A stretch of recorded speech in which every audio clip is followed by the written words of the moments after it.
I always thought humiliation had an audible component. That night, it was the delicate, sharp sound of silverware striking the ceramic dinner plate, followed by the soft, muffled laugh that was not intended for my ears, but reached them anyway. This was the specific kind of laugh people produce when they genuinely believe you are too ineffectual or docile to offer any meaningful resistance. I had barely settled into my designated spot at the extensive walnut dining table when my brother Caleb crossed his arms and settled deeper into his chair, wearing the predictable condescending grin he always deployed right before delivering a calculated verbal attack. The atmosphere instantly solidified into a painful quiet, save for the gentle flicker of the expensive tapered candles. "Still living off Dad's money?" he demanded, raising his voice just enough to ensure every person seated could overhear the question. The younger cousins situated further down the long table snickered predictably. Linda, my stepmother, smoothly adjusted the cuff of her silk blouse, a gesture of impeccable bored refinement. My father deliberately did not lift his gaze from his half-eaten dinner. He continued slicing into his perfectly cooked steak, then stated matter-of-factly, "Next month you should find your own place, Grace." I dismissed the bait, reminding them that 3 solid years of rent payments had been entirely my own responsibility was pointless. No one required an accounting of the late nights I had worked. I certainly wouldn't mention the tech company I had successfully built. Reciting the list of contracts I had already signed was useless. The truth was, none of them had ever inquired. I reached out, picked up my unused napkin, and placed it neatly beside my plate before I stood up. Across the room, chairs made a grating, high-pitched noise as they scraped against the polished hardwood floor. Somebody whispered the word drama, low enough to be clearly insulting, but high enough to maintain plausible deniability. "Rachel." My cousin rolled her eyes conspicuously at her husband, seated next to her. "Grace, please sit down," my father commanded, his tone flat. A soft refusal was all I offered. "I think I'll pass on dessert tonight." The heavy oak door clicked shut with a decisive finality behind me. Outside, the severe February cold immediately struck my face, drawing the heat away from my skin. Chicago in the middle of winter is unforgiving. I regretted not bringing a much heavier coat because I had not made any plans to exit the house this early. My car was unfortunately parked at the extreme end of the very long driveway. I began walking rapidly, plumes of breath coming out in small, dense white clouds before disappearing into the night air. The subsequent 20-minute drive home passed without incident. Foregoing the radio, I preferred the oppressive silence. The lack of noise should have offered me some kind of mental reprieve, yet it failed completely. Their words continuously repeated themselves inside my head. Caleb's self-satisfied grin was a loop. The dismissal in my father's voice resonated with the clink of silverware. Linda's careful presentation of neutrality, her habit of always directing her attention just past me whenever I attempted to speak, was infuriatingly clear. Entering my apartment, I found it shrouded in darkness. The keyring dropped onto the kitchen counter with a loud sound. I stopped and leaned heavily against the granite kitchen island, still wearing my evening coat. A faint metallic click came from the radiator as the building heat cycled on. Through the closed window glass, the distant muffled traffic noise filtered in. This was the pattern for 28 years. I was the daughter who chose not to pursue the established, lucrative path of medicine like Caleb had. The one who failed to secure a socially advantageous marriage. I was the daughter who worked on computer stuff, a mysterious activity that nobody in the family unit understood, nor did they ever bother to care about understanding. Just then my phone buzzed briefly. It buzzed again. Immediately, a third time. Within moments, the vibrations became entirely continuous, so frequent and energetic that the device started to visibly slide across the smooth countertop by itself. I grabbed it fully expecting my father's number to dominate the screen. Instead, the display showed a bizarre torrent of missed calls from completely unknown sources.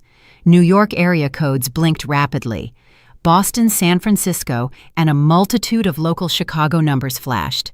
The sheer volume of notifications stacked so fast, the phone's operating system visibly froze for approximately 3 long seconds.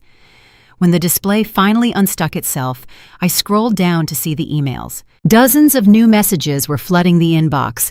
These were requests for formal statements. Interview requests were stacking up. Every single message requested an immediate public comment. A major news alert was fixed prominently at the very top of my lock screen, glowing a vivid, urgent red. Breaking news: Aurora Secure Systems achieves federal-level pilot status. Founder, Grace Miller. I forced myself to read the entire headline twice, slowly absorbing the words. It was my actual full name. My own company's name was next to it.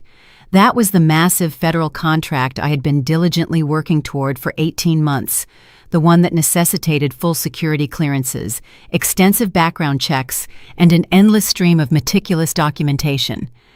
It was official. The proposal had successfully gone through the final approval stage. Someone, likely a government official or a contractor contact, had leaked the news prematurely to the press before I had even received the standard official call. The phone resumed its insistent physical buzzing. More strange, unknown numbers appeared. Then the familiar ones. My father's name, Caleb's, Linda's. Dad again, already a second time in minutes. A text message appeared from Caleb, written entirely in capital letters. "What did you do? Call now." A text from my father followed. "We need to talk, immediately." I placed the phone face up gently onto the soft fabric of the couch and watched the screen light up repeatedly. Call after call continued to arrive. The bright display never once went dark. Aurora Secure Systems. I had launched the business 4 years prior with only $12,000 of carefully saved cash and a single refurbished laptop computer. Initially, the focus was basic cybersecurity consulting for mid-size regional companies. That work expanded into larger, more lucrative contracts, which eventually led to government subcontracts. No one in my immediate family knew any of the operational details of the business. Whenever they inquired about my profession, I simply stated, tech consulting. Over time, they simply stopped asking. The scope of the federal pilot program completely changed the entire nature of the company. It dictated that Aurora's proprietary encryption protocols would be rigorously tested across a minimum of 3 critical government agencies. If the pilot successfully achieved all benchmarks, the resulting full contract was projected to be worth $47 million over a period of 5 years. This milestone was the culmination of 18 months spent in high-level meetings, comprehensive financial audits, and intensive security reviews. This information was now public knowledge. My father's number flashed brightly again. The call went unanswered. Instead, I accessed my email inbox. 63 new messages had arrived in the few minutes since I left the table. They were journalists from major financial and tech outlets, Bloomberg, Reuters, and TechCrunch. I noted messages from 2 prominent investment firms inquiring about the firm's plans for future funding rounds. One congratulatory note was from the Department of Homeland Security contact, who had personally guided the final contract approval process. The persistent phone rang once more. This time the screen showed Linda's name. I let that call proceed directly to voicemail. For 4 years, this family never demonstrated any curiosity about my actual work. The moment I had mentioned starting the company, my father responded with, "That's ambitious," using the exact inflection he reserved for what he considered thoroughly bad ideas. Caleb's only input was to ask if I required financial assistance. Then he laughed dismissively when I confirmed I did not. Linda had instantly steered the conversation toward discussing Rachel's wedding plans. Now their combined urgency was evident. All of them repeatedly sought contact. I finally picked up the device and scrolled through the extensive list of missed calls. 14 calls originated from Dad. 9 came from Caleb. Linda had contributed 6, and 3 had surprisingly come from Rachel, who had not initiated direct conversation with me in 2 years. A new text appeared from Caleb Grace. "This is serious. Call me back. Seriously." That single word was his only acknowledgement, as if my professional life only achieved the status of serious when the news media decided to acknowledge it. I powered down the ringer completely. Placing the phone face down on the coffee table, I allowed the lights to fade. The apartment settled back into its previous quiet state. I could hear the subtle, deep vibration of the building's main heating system running. A faint, distant sound of a television show leaked from the neighboring unit. These were normal, everyday sounds. I heard the identical sounds every single night upon returning from the office, but the objective facts surrounding the situation had radically shifted. 4 years ago, I began building Aurora in complete silence. No assistance was solicited from my family structure. There were 0 investors drawn from my father's influential social network. I received no professional introductions utilizing Caleb's medical school connections.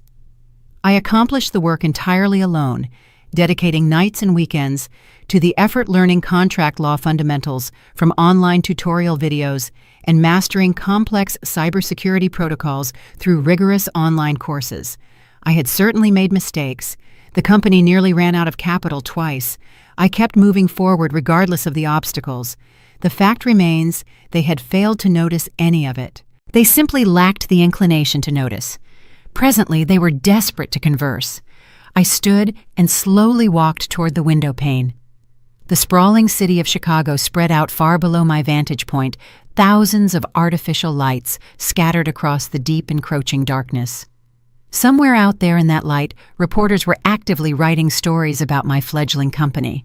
Financial investors were making strategic calls, government officials were preparing their official public statements, and specifically in my father's expensive dining room, the family I had just left behind was undoubtedly struggling to process the news that the daughter they had so effortlessly dismissed had quietly built something substantial and real. My phone screen flared with light one final time. It was Dad.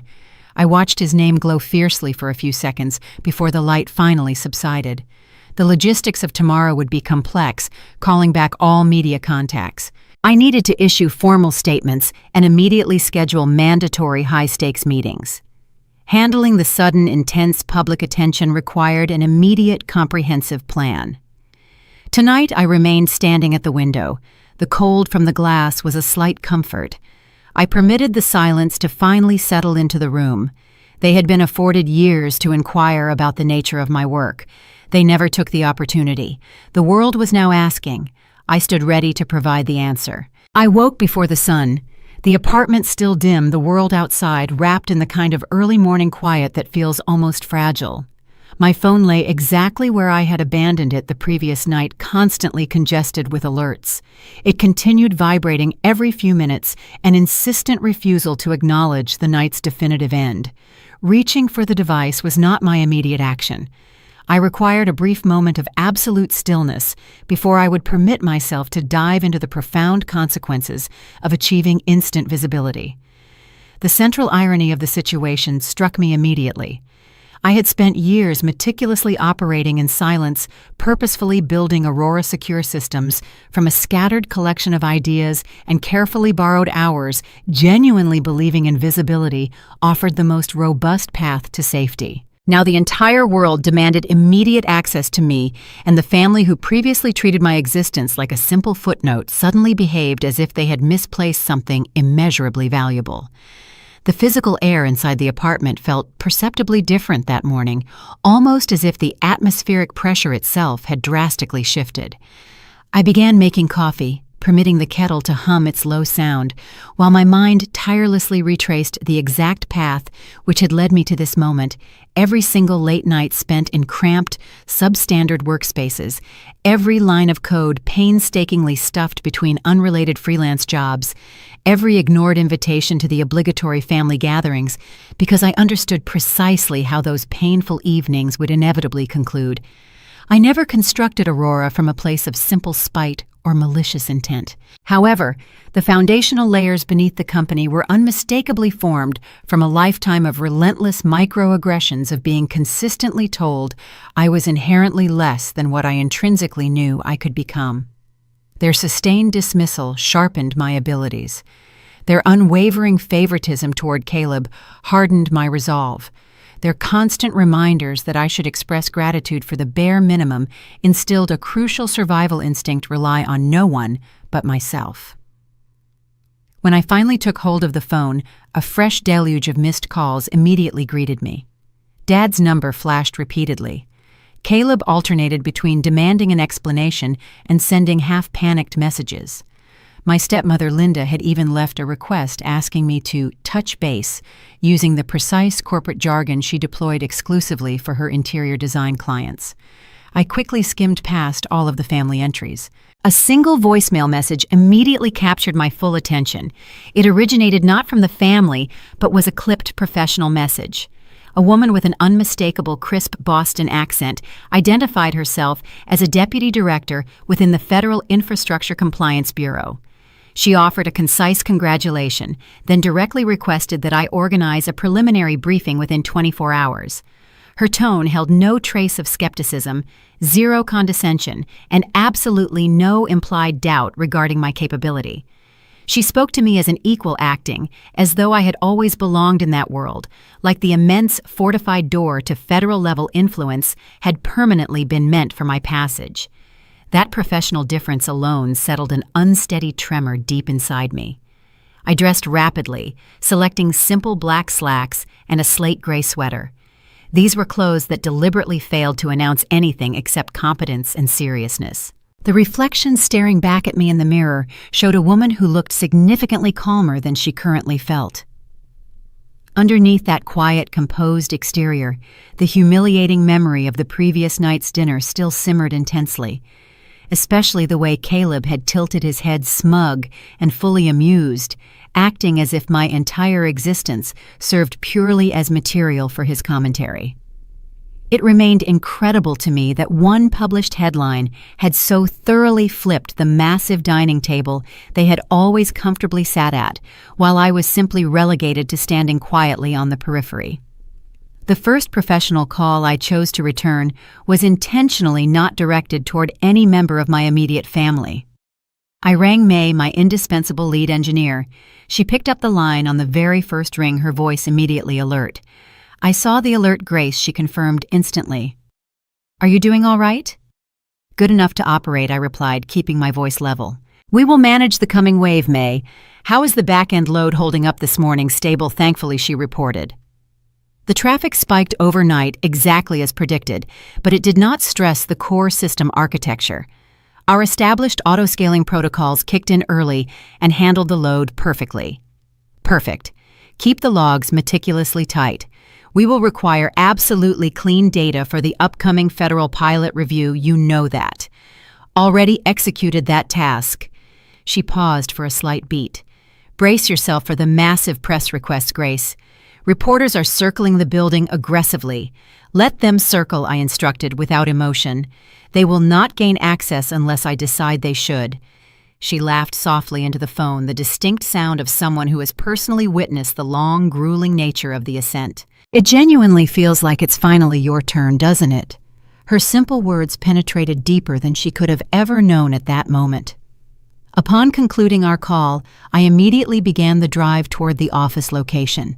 The building itself was neither conventionally tall nor architecturally sleek. It was actually a converted factory structure featuring exposed ceiling beams and notoriously long, constantly drafty hallways, but every inch of it belonged to me. My small team had initially worked at a bizarre collection of mismatched desks. Our essential whiteboards were borrowed from a local school auction, and our earliest servers hummed loudly behind a flimsy, repurposed metal door.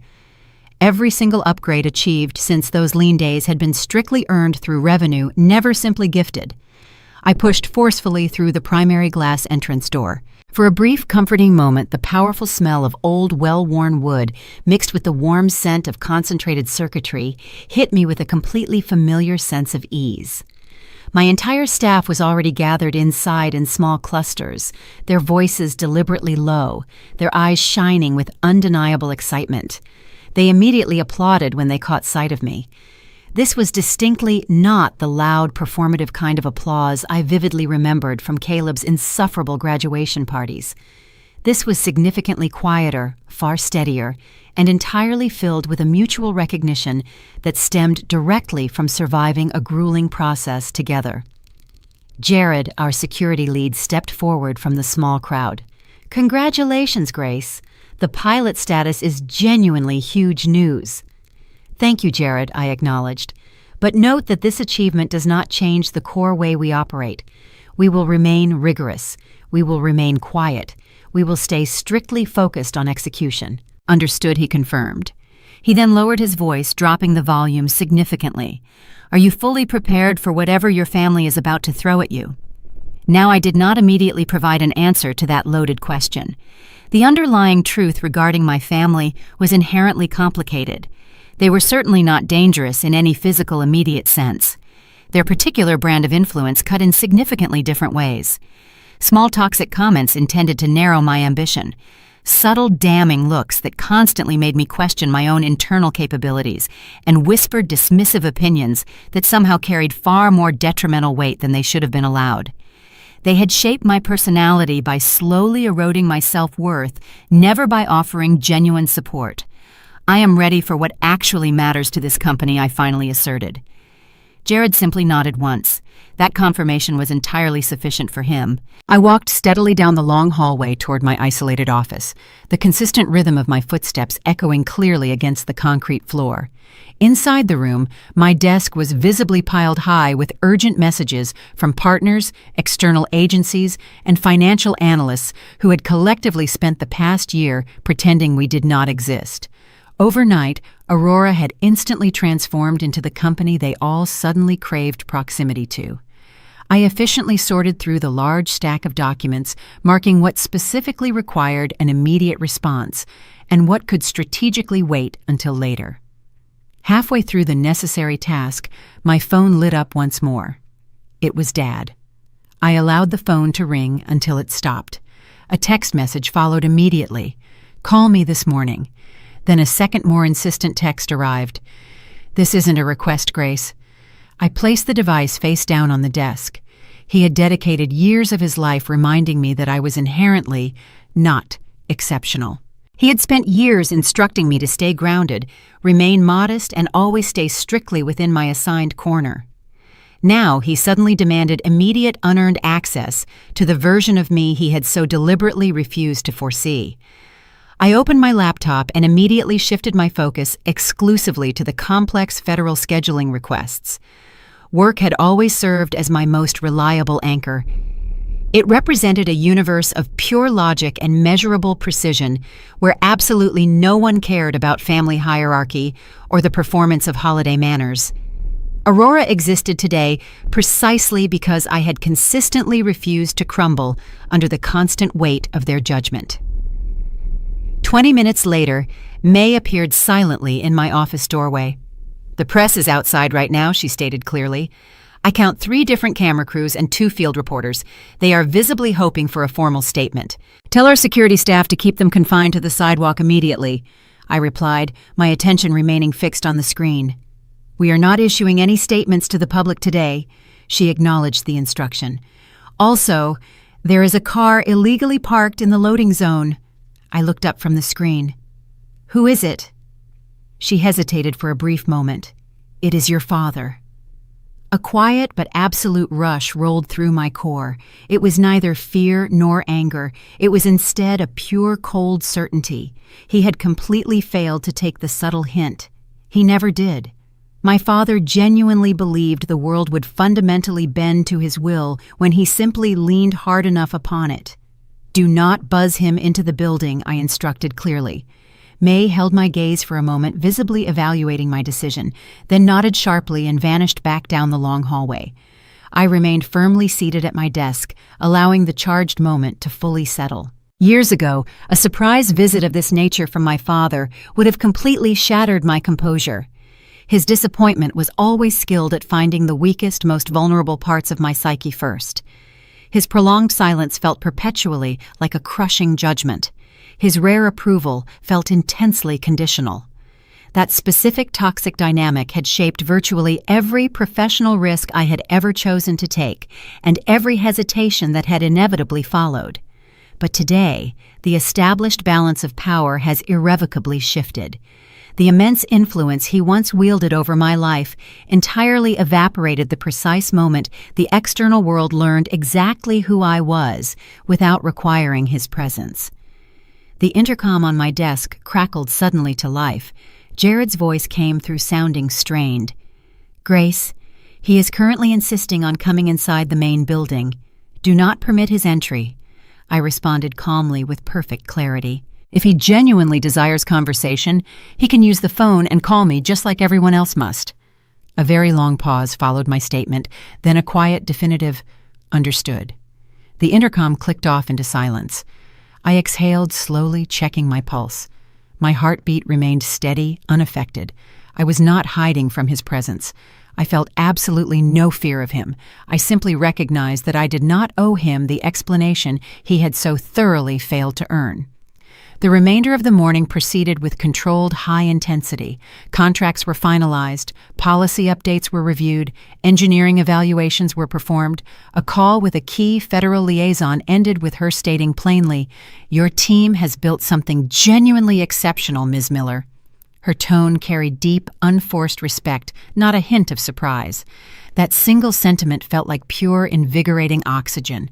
Around noon, I stepped briefly into the hallway and watched the midday sun spill across the concrete floor, illuminating the dust motes. The day felt fundamentally different, not because of the sudden public attention, but because I had finally allowed myself to accept a truth I had suppressed for decades. I did not require my family's belief for my reality to be absolutely true. They could remain standing outside the secured building. They could exhaust my voicemail capacity. They could continue to demand elaborate explanations. But the version of me they willfully ignored had entirely outgrown their limited reach. As I headed back into the security of my office, my phone vibrated again this time, not with a petulant demand or a parental reprimand, but with an official electronic notification from the Federal Infrastructure Compliance Bureau pilot, onboarding scheduled. Please confirm the leadership briefing. I pressed the confirm button without a single moment of hesitation. For the first time in my entire life, I was not waiting for conditional permission. I was moving. The memory surfaced without warning during a budget review 3 weeks after the federal announcement. One moment I was scanning quarterly projections. The next I was back in Dad's Chicago dining room, 23 years old, clutching a manila envelope stuffed with diagrams and early test results. That winter had been brutal. Wind cut through the city at 15 below, but the cold that night came from inside the house. I should be honest about something. My prototype was not perfect. The architecture had gaps I couldn't see yet. The compliance layer was theoretically sound, but untested under real pressure. I had built something promising, not something finished. At 23, I didn't know the difference. Dad had called the meeting himself. Unusual. He rarely summoned me for anything beyond errands or obligatory dinners designed to project family unity. I walked in hoping this time might be different. I rehearsed my pitch 17 times.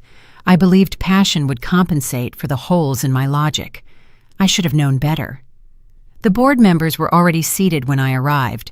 4 men in tailored suits who greeted Caleb with firm handshakes and warm eye contact. They barely glanced in my direction.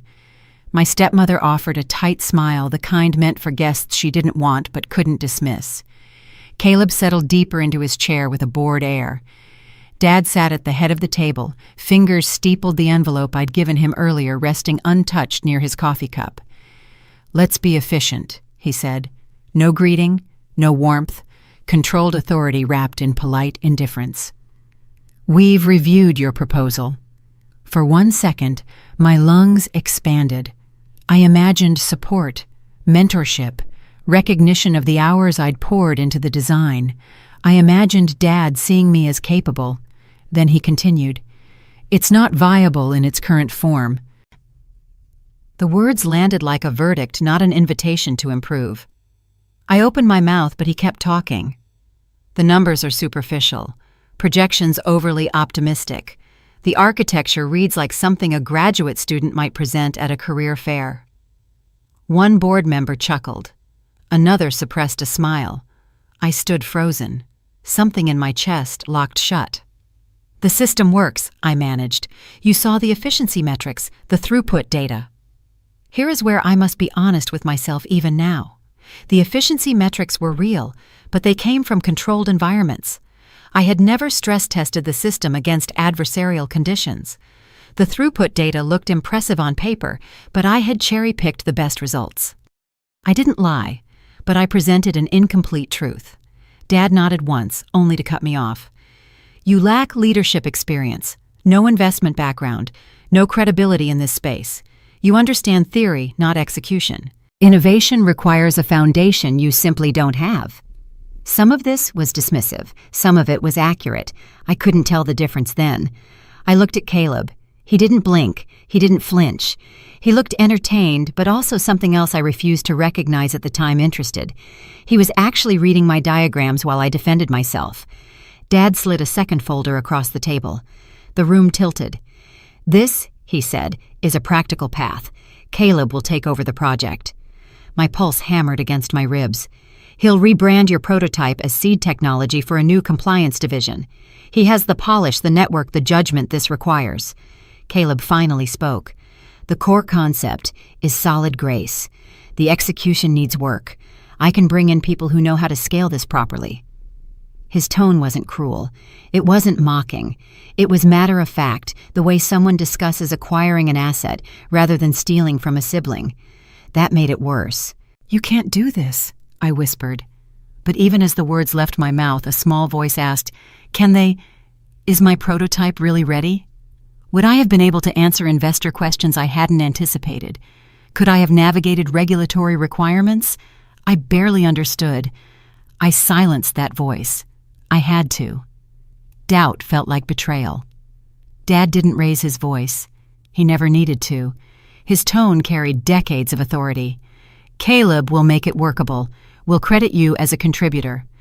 The insult cut deeper than the dismissal. A contributor? To my own invention, my algorithm, my data, my blueprint. But was it truly mine if it couldn't survive without their resources? Was ownership about creation or about execution? These questions would haunt me for years. The board nodded along a slow ripple of agreement moving around the table. One of them, Mr. Harrison, I still remember. His face paused before nodding. His hesitation lasted maybe 2 seconds. I've wondered since then if he saw something the others didn't, if he recognized the theft for what it was, or if he simply had indigestion. Something inside me shifted then, not a dramatic shatter, a quiet fracture that changed the architecture of who I would become. "You don't get to erase me," I said, barely audible. Caleb leaned forward slightly. "No one is erasing you. We're trying to help you see that good ideas need infrastructure. You built something interesting. Let us build it into something real." The worst part, he might have believed what he was saying. Caleb wasn't a villain in his own story. He saw himself as the capable older brother stepping in to rescue a flawed project from a sister who wasn't ready. His condescension came wrapped in genuine belief that he was doing me a favor. That's harder to hate than pure malice. Pure malice is clean. This was murky. "I'll rebuild it myself," I said. Dad settled back, adjusting his collar. "Sweetheart, you don't rebuild anything without resources, without connections, without a name that carries weight." He paused. "You're talented. But talent without structure is just potential that never converts." He meant it as final, absolute. A door slamming shut. But buried inside his dismissal was an admission I didn't catch until years later he called me talented. It was the first time. I stepped away from the table. "You're going to regret this." Caleb's expression flickered, not amusement, something closer to discomfort. "Grace, don't leave like this. We can talk about your role going forward." I didn't stay to hear the rest. I left without my coat, without saying goodbye, without looking back. The cold air outside stung my face, but it didn't matter. Each step shook free another layer of expectation I'd carried for too long. By the time I reached my car, I was trembling from more than the wind. I wasn't just leaving a failed meeting. I was leaving the last version of myself who believed they might change. But I was also leaving behind something else, the chance to ask better questions, to demand specifics, to say, "Show me exactly where my architecture fails and let me fix it." Instead, I chose wounded pride over curiosity. I chose exile over negotiation. Would it have mattered? Probably not. Dad had already decided. Caleb had already positioned himself. The outcome was likely fixed before I walked through the door, but I'll never know for certain, and that uncertainty is its own kind of wound. I drove home, packed 2 suitcases. I gathered every notebook, backed up every file, secured the prototype in a friend's spare room, booked a one-way flight to Denver, cheap ticket, terrible departure time, no plan beyond survival, and the stubborn belief that my idea deserved life, even if my family refused to see it. What I didn't do, I didn't ask for a second meeting. I didn't request written feedback. I didn't offer to address their concerns point by point. I didn't try to find an ally in the room. I ran. Running was the right choice for my sanity. Whether it was the right choice for my prototype, I still don't know. Denver offered no comfort. The apartment I rented had rattling pipes, uneven floors, and radiators that hissed like they resented being used. I worked 3 jobs copywriting at night, calculus tutoring in the afternoons, hardware repair, wherever I could find it. I coded in the laundry room because the ventilation was better and the outlets didn't spark. But every night after the noise faded, I pulled out the prototype and tried to breathe life into the thing they said wasn't ready. And here's what I discovered: they weren't entirely wrong. The original compliance layer crashed under load. The encryption protocol had a vulnerability I hadn't anticipated. The user interface was functional, but hostile. The documentation was incomplete. The revenue model was optimistic to the point of fantasy. I spent 18 months fixing problems I should have found before that meeting. 18 months rebuilding an architecture that needed rebuilding. 18 months proving that my idea had merit while simultaneously proving that my execution had been flawed. This doesn't excuse what they did. Taking someone's work without consent is theft regardless of the work's imperfections. But understanding my own blind spots changed how I processed the betrayal. It transformed pure rage into something more complicated and more useful. Failure hit repeatedly. Each setback is harder than the last. Each one forced me to confront not just external obstacles, but my own limitations. I pushed, adjusted, rebuilt. The first successful simulation ran clean at 12:47 in the morning on a Tuesday in March. When the results appeared stable, efficient, undeniably real, I cried for the first time in months. Not because I felt triumphant, because I finally understood what I had built and what I had almost lost through my own impatience. That moment became the foundation for Aurora Secure Systems, born not from rage alone, but from rage refined by honesty. From a refusal to let their voices define my limits, combined with a willingness to admit where those limits actually were. Years later, when the Bloomberg alert lit up my phone and reporters chased the story, I remembered the girl in the Chicago dining room gripping a manila envelope like a lifeline. The board's dismissive nods, Dad's measured verdict, Caleb's complicated expression, part opportunism, part genuine belief that he was helping. They didn't break me, but they didn't make me either. I made myself through years of work that addressed every criticism they raised, and several they never thought to mention. The girl they tried to overwrite became the woman who could finally admit my original prototype needed work. Their method of telling me was cruel. Both things can be true. Chapter 3 of my life. The part they never saw coming had already begun the night I walked out of that house without a coat. But it didn't truly take shape until I stopped blaming them for everything and started building something that could withstand scrutiny I once couldn't face. That's the version of the story I rarely tell, the version where I'm not purely a victim, the version where growth required more than vindication. It's messier, less satisfying, harder to turn into a headline, but it's true. Denver didn't feel like a fresh start when I landed. It felt like exile. The airport lights were harsh, the air painfully dry, and the cold sliced through the thin jacket I'd grabbed while rushing out of Chicago. But something steadied inside me when I stepped onto the sidewalk outside the terminal. I wasn't running from them. I was running toward myself. That's what I told myself anyway. The truth was messier. My apartment sat on the fringe of a neighborhood developers hadn't touched yet. Brick buildings with cracked windows, stairwells that echoed, hallways smelling faintly of old carpet and last night's cooking. The heater wheezed every time it kicked on, and the windows rattled whenever the wind picked up. The first night I sat on the floor because I didn't have furniture yet, eating cold cereal from the box, and cried until my throat hurt. Not graceful tears, not cinematic sorrow, Ugly, gasping sobs that left me curled against the wall, wondering if I had made the biggest mistake of my life. The space was mine. For the first time in my life, no one else held a key. But ownership felt less like freedom and more like abandonment. I had chosen this. I had walked away from everything familiar. And now I was alone in a city that didn't know, my name didn't care about my dreams, and wouldn't notice if I disappeared. I didn't sleep that first week. Not really. I would lie on the mattress I'd bought from a second-hand store, staring at water stains on the ceiling, replaying the meeting in my head. Dad's measured dismissal, Caleb's matter-of-fact tone, the board members who never looked me in the eye. I rehearsed better responses, sharper comebacks, more confident defenses, knowing none of them would change what happened. Some nights, I wondered if they were right. I set up my routine with the precision of someone who needed structure to survive. My day job covered rent, tutoring paid for groceries, hardware repair handled emergencies. Nights belonged to Aurora, the name I scribbled onto a light blue sticky note and pressed above my desk like a promise I wasn't sure I could keep. My workspace consisted of a wooden table salvaged from a thrift shop, its surface scratched and uneven. I spread notes across it anyway, taping diagrams to the wall, marking changes with red pens, rewriting code until the numbers finally aligned. The room felt raw brick wood, dim light dust on every surface. But raw wasn't liberating.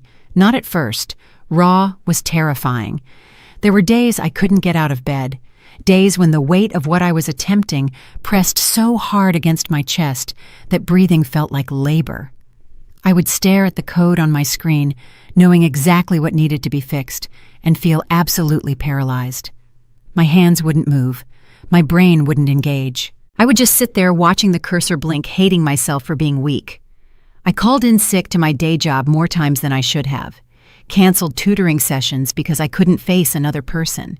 Ate crackers and peanut butter for dinner 3 nights in a row because going to the grocery store required energy I didn't have. Depression doesn't announce itself. It seeps in slowly, like water through a crack in the foundation, until one day you realize you're standing in a flood you didn't see coming. I coded until my hands cramped, tested modules until my eyes burned, survived on cheap noodles and vending machine granola bars because I refused to let any distraction siphon energy away from the core work. Each breakthrough felt like oxygen. Each failure taught me something the Chicago boardroom never could. Resilience wasn't inherited. It was chosen, every single day. But some days I didn't choose it. Some days I chose nothing. I just existed, waiting for the hours to pass, hoping tomorrow would feel different.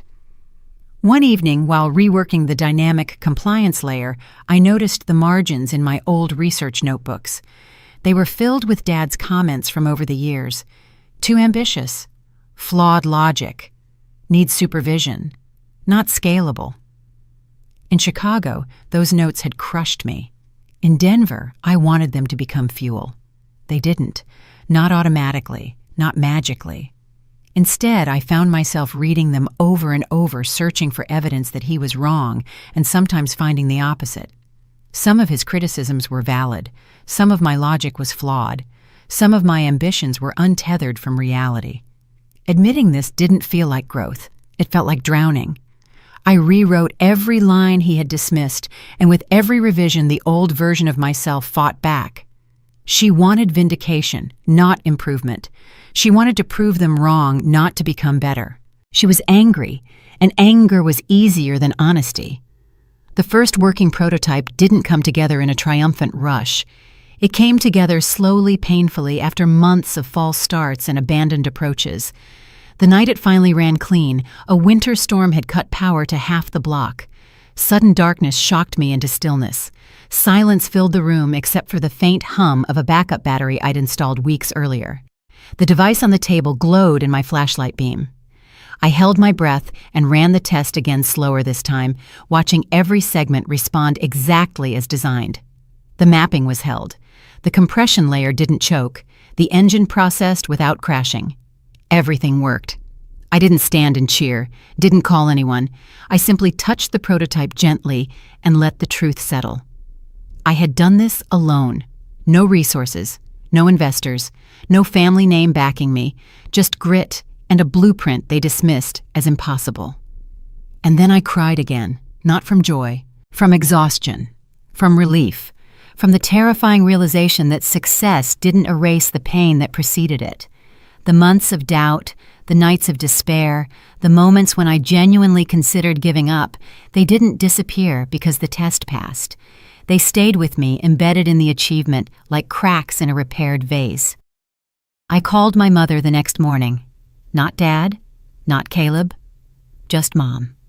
She answered on the third ring, voice cautious as if expecting bad news.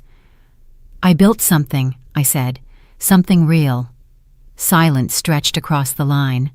Then, "That's wonderful, Grace." Her tone was warm, but distant, the way you congratulate a stranger's child. She didn't ask what I built, didn't ask how I was doing, didn't ask if I needed anything.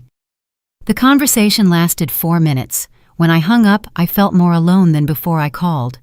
Over time, Denver stopped feeling like exile. I learned which cafes stayed open late, which bus routes ran past midnight, which thrift shops had old hardware worth salvaging.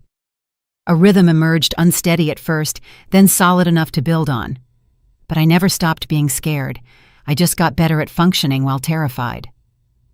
A year passed, then another. Aurora evolved from scribbled diagrams into code repositories, from a scrappy idea into something measurable. I presented my work to a small incubator program expecting rejection. My hands shook the entire time. My voice cracked twice. I forgot a key statistic and had to admit I didn't remember the number. Instead of dismissing me, the lead advisor leaned forward and asked, "Where did you learn to build like this?" His tone didn't accuse. It was respected.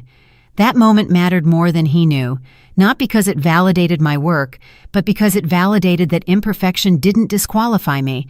I could shake, I could forget, I could be visibly nervous, and still be taken seriously.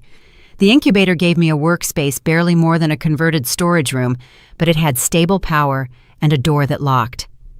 I worked there until dawn most days, filling the whiteboard with simulations, marking performance dips, chasing margin improvements with an obsession I didn't apologize for. The program director introduced me to an early-stage investor named Dana. She wore thick glasses, spoke in precise sentences, and reviewed my entire architecture without saying a word for nearly an hour. When she finally looked up, she said, "You're solving a problem the government hasn't figured out how to articulate yet." Her investment came without conditions. She didn't ask for control. I didn't demand I step aside for someone with a louder resume. She trusted the work. "You're also clearly exhausted," she added. "When did you last take a day off?" I couldn't remember. "That's not sustainable," she said. "Burnout kills more startups than bad ideas. Take care of yourself, or you won't be around to see this succeed." No one had ever told me that before. My family measured worth by output. Rest was my weakness. Struggle was character building. Dana was the first person to suggest that survival mattered as much as achievement. I didn't know how to follow her advice, but I tried. I started taking walks, eating actual meals, sleeping more than 4 hours. The changes felt foreign, almost indulgent, but slowly the fog that had settled over my thinking began to lift. With her support, Aurora gained its first team members, 3 engineers hungry to build something unprecedented. They worked out of a room that used to store cleaning supplies. The ceiling leaked during heavy storms. Lights flickered when we plugged in too many servers. None of them cared. They believed in the architecture. They believed in the mission. They believed in me. Their belief terrified me more than any criticism ever had. What if I failed them? What if I wasn't the leader they thought I was? What if this whole thing collapsed and took their careers with it? I didn't share these fears. I performed with confidence I didn't feel. I made decisions while second-guessing myself. I led meetings while wondering if everyone could see how uncertain I was. Maybe that's what leadership actually is. Not the absence of doubt, but the willingness to move forward despite it. Caleb and Dad never asked about my life during those years. They assumed silence meant failure. In their world, success required announcements and validation. I didn't correct their assumptions. Distance gave me room to breathe, to grow, to evolve without commentary. I thought about them sometimes, mostly in the quiet stretches between breakthroughs, not with longing, with something more complicated. Anger, yes, but also grief. Grief for the family I wished I had. Grief for the father who might have been proud if he could see past his own limitations. Grief for the brother who might have been an ally instead of a competitor. The memory of that boardroom stayed sharp, not because it fueled me, but because it marked the exact moment I realized I couldn't wait for them to change. I had to change first. I had to become someone who didn't need their approval to feel real. Aurora's first major test came when we pitched to a mid-size logistics firm with outdated systems desperately needing modernization. The CEO asked tough questions, the kind that forced me to explain in plain terms what I had designed. Halfway through my response, I lost my train of thought. Panic flashed through me. The silence stretched. "Take your time," he said. I breathed, found the thread, continued. He settled back in his chair and nodded. "Your team has built something genuinely exceptional, Ms. Miller." He signed the contract 2 weeks later. Not because I was perfect, because I was honest about what I didn't know and confident about what I did. The next round came faster. Investors I once would have begged for attention now asked if I had room for them in my cap table. Agencies began circling, curious about the tech, curious about the woman behind it. Through all of it, I stayed scared. The fear never left. It just became familiar, like background noise I learned to work around. Late one night while reviewing the compliance engine's predictive outputs, a thought moved through me, quiet but rooted. This is the life I was meant to build. Not the one dictated at Dad's table. Not the one shaped by Caleb's arrogance. Not the one squeezed between their expectations and their doubts. This one. Concrete floors, old brick, flickering lights, a team powered by belief, not bloodlines, a founder who still woke up anxious most mornings but got out of bed anyway. The city didn't shape me, it revealed me. All of me, the strength and the weakness, the determination and the despair, the confidence and the crippling self-doubt. By the time Aurora crossed the threshold from promising to unstoppable, I knew my family would eventually come knocking. Not because they cared, but because success has a way of rewriting who people believe you are. That day hadn't arrived yet, but it was coming. And unlike the past, I would be ready, not because I had conquered my fears, but because I had learned to carry them. Dana handed me the ticket, the same way people hand over medication, firm, decisive, no opening for debate. "Show up," she said. "Visibility matters now." I didn't want visibility. I wanted quiet. The thought of standing in a room full of people who would judge me, evaluate me, measure me against standards I might not meet, it made my stomach clench. But I went anyway, stepping out of the car with the same steady breath I used before difficult meetings. I told myself this was just another industry event, nothing more. My hands were shaking when I walked through the door. I pressed them against my sides, hoping no one would notice. Inside, the space felt too bright. Overhead lights stretched across long rows of tables, reflecting off metal fixtures and glass panels in sharp, scattered angles. I walked through the crowd without lingering, choosing a seat tucked near a side entrance. I preferred edges. Edges meant exits. Edges meant escape routes if everything became too much. People streamed in with practiced confidence. Executives, fund managers, directors from organizations that built reputations on polite gatekeeping. Conversations drifted around me, market projections, endowments, mergers, trivial industry gossip. No one noticed I'd arrived, which suited me perfectly. But it also stung. A small, petty part of me wanted to be noticed. I wanted someone to recognize what I had built. I wanted validation I was ashamed to need. The program began with a sequence of speeches that blended together canned praise for innovation, recycled anecdotes about leadership, polite applause that rose and died in predictable waves. I listened without actually hearing, letting the noise flatten into background static. My team stood across the room talking with quiet purpose. That steadiness anchored me more than anything on stage. I texted May, "I hate this." She replied, "I know. 30 more minutes. You can do this." I wasn't sure I could, My chest felt tight. My throat felt dry. Every instinct screamed at me to leave, to go back to the office, where things made sense, where I didn't have to perform for strangers who might not take me seriously. The shift started as a ripple barely perceptible at first. A rustle, a murmur, a few heads turning toward the suspended screens above the stage. Then something changed in the air, the way a room feels just before someone announces bad news. The screen flickered. The host stalled mid-sentence. A sudden low hush pressed across the ballroom like a descending weight. Then the red alert banner appeared. Breaking news. Federal Infrastructure Compliance Bureau confirms Aurora Secure Systems as pilot partner founder and CEO Grace Miller. My name wasn't simply displayed. It was stamped across the room, unavoidable bright, leaving no place to retreat. And in the stillness that followed, the entire ballroom recalibrated. Forks stopped midair. Conversations froze. It felt as though the oxygen had thinned. I couldn't breathe. My vision narrowed. The edges of the room started to blur. This is a panic attack, I thought. You're having a panic attack in front of everyone. I gripped the edge of the table so hard my knuckles went white, forced myself to take one breath, then another, and then across the distance, my father's face. He sat at a table positioned prominently near the center, surrounded by donors he entertained often. His expression broke before he could mask it. First shock, then something sharper, something he'd never allow himself to show if he had known he was being watched. He looked again at the screen, as if repetition could soften the words. It didn't. Caleb's reaction registered next, his jaw locked, his eyes narrowed. Whatever irritation he'd carried for years hardened into something unsteady and unsettled. I should have felt triumphant. This was the moment I had imagined for years, the moment they finally saw what I had built, the moment their dismissal was proven wrong in front of everyone who mattered to them. Instead, I felt sick. The host attempted to proceed, stumbling over his script, but the audience wasn't listening.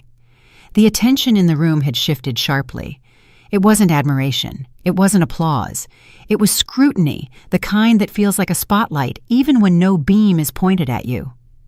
Someone approached me first, not with fanfare, with calculation. "Congratulations," a man said, quietly offering a hand. "This changes the landscape." I accepted the handshake. My palm was sweating. I hoped he didn't notice. Another handshake followed, then another. Polite, crisp, efficient acknowledgments from people who had never bothered to meet my eyes before tonight. Their tone wasn't warm, it wasn't cold, it was strategic. They were adjusting their seating, their alliances, their assumptions, all in real time. I excused myself from the cluster and walked toward the far wall, desperately needing space to breathe. The air in the corner felt cooler, steadier. I pressed my back against the wall and closed my eyes. "You did it," I told myself. "You actually did it." But the voice in my head didn't sound triumphant. It sounded exhausted. It sounded scared. It sounded like a woman who had spent so long fighting that she didn't know how to stop. The quiet didn't last long. Footsteps approached behind me. "Grace." My father's voice carried none of the authority he usually wore so easily. He stopped just a few feet away, keeping a careful distance. His expression looked older than I remembered, strained around the edges, the kind of strain that forms when definitions break. "You should have told us," he said, not angry, not soft, just unsettled. I opened my mouth to deliver the sharp response I had rehearsed 1,000 times, the cutting remark, the vindication, the proof that I was better than everything he believed about me. What came out was different. "I wanted to," I said. "For years I wanted to tell you. I wanted you to be proud of me. I wanted you to see what I was building and say it mattered." My voice cracked. I hated that it cracked. But every time I tried, you changed the subject. Or you compared me to Caleb. Or you looked at me like I was wasting my potential on something you didn't understand. I swallowed hard. So I stopped trying, and I built it anyway. Dad's face shifted. Not understanding, not yet, but something close to uncertainty. The ground he stood on was less stable than he thought. "I didn't know," he said quietly. "You didn't ask." Caleb joined him, tension rolling off him in uneven waves. "Do you have any idea how this makes us look? You blindsided everyone." I turned to face him. For years I had imagined this confrontation. In my fantasies, I was always composed, always controlled, always delivering perfect lines that left him speechless. In reality, I was trembling. "I didn't blindside you," I said. "I just stopped waiting for permission to exist." My stepmother hovered behind them, watching the surrounding crowd, as if calculating which expressions were directed at us. Her concern wasn't for me, it was for the social consequences unraveling around them. My father extended a hand slightly, not to touch me, just a reflex born from years of expecting my cooperation without question. I flinched. He noticed. Something flickered across his face, surprise maybe, or recognition that the daughter he remembered was not the woman standing in front of him. "What do you want from us?" he asked quietly. The question stopped me. I had expected demands, arguments, attempts to control the narrative. I hadn't expected him to ask what I wanted. "I don't know," I admitted. The honesty surprised me as much as it surprised him. I thought I would know by now. I thought this moment would feel different. Different how? Better. I looked at the floor, then back at him. I thought proving you wrong would feel like winning, but it doesn't. It just feels like the end of a very long fight. A wave of applause rose from the stage as the host attempted to regain order, but the room was still watching us, subtle glances sideways, curiosity, not malicious, just witnessing a shift they didn't yet understand. My father finally exhaled, a slow, weighted breath. "This isn't how our family handles things," he said. "It's how I handle things," I replied. Caleb shook his head once tightly. "You're changing the rules." "No," I answered. "I'm just playing by different ones." I turned away before they could reply. Their silence followed me across the room, heavy, unsteady, realizing perhaps for the first time that I was no longer part of the familiar shape they relied on.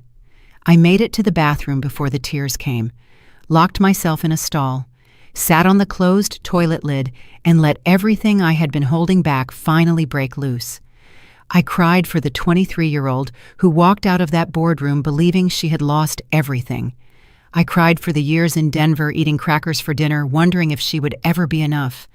I cried for the version of myself who still wanted her father to be proud, even after everything. And I cried because the victory she had worked so hard for didn't feel like victory at all. It felt like grief. Grief for the family she might have had. Grief for the relationships that might have been. Grief for the simple, impossible wish that things could have been different. When I finally walked out of the bathroom, my eyes were red. My makeup was ruined. I didn't care. May found me in the hallway. She took one look at my face and pulled me into a hug. "You okay?" she asked. "No," I said, "but I will be." By the time I reached the exit, I understood exactly what had shifted. They hadn't lost a daughter. They'd lost the version of me they could control, and I had lost something too, the fantasy that success would heal everything, the belief that proving them wrong would make me whole. I walked into the night air cold and sharp against my tear-stained face. The real work, the work of figuring out who I was without them, was only beginning. The morning after the gala, I reached the office before anyone else. Dawn barely touched the windows, leaving the workspace in a muted gray glow that made everything look suspended, waiting for direction. I unlocked the door, stepped inside, and waited for the familiar calm to settle over me. It didn't come. Instead, I stood in the empty hallway, heart pounding, wondering if everything I had built was about to collapse. The hum of our servers greeted me first, followed by the soft tick of the wall clock. This place had become more than a workplace. It was the only environment that had ever reflected my effort without distortion. But today, even that reflection felt fragile. I placed my bag on the desk and powered my laptop. The dashboard lit up instantly. Traffic upticks load, distribution compliance queries, system health. Everything is stable. Everything functioning exactly as intended, even under the weight of national attention. But the numbers didn't calm me. They terrified me. Because now, for the first time, failure would be public. Before the announcement, Aurora could stumble in private. We could fix bugs without headlines. We could recover from mistakes without investors watching.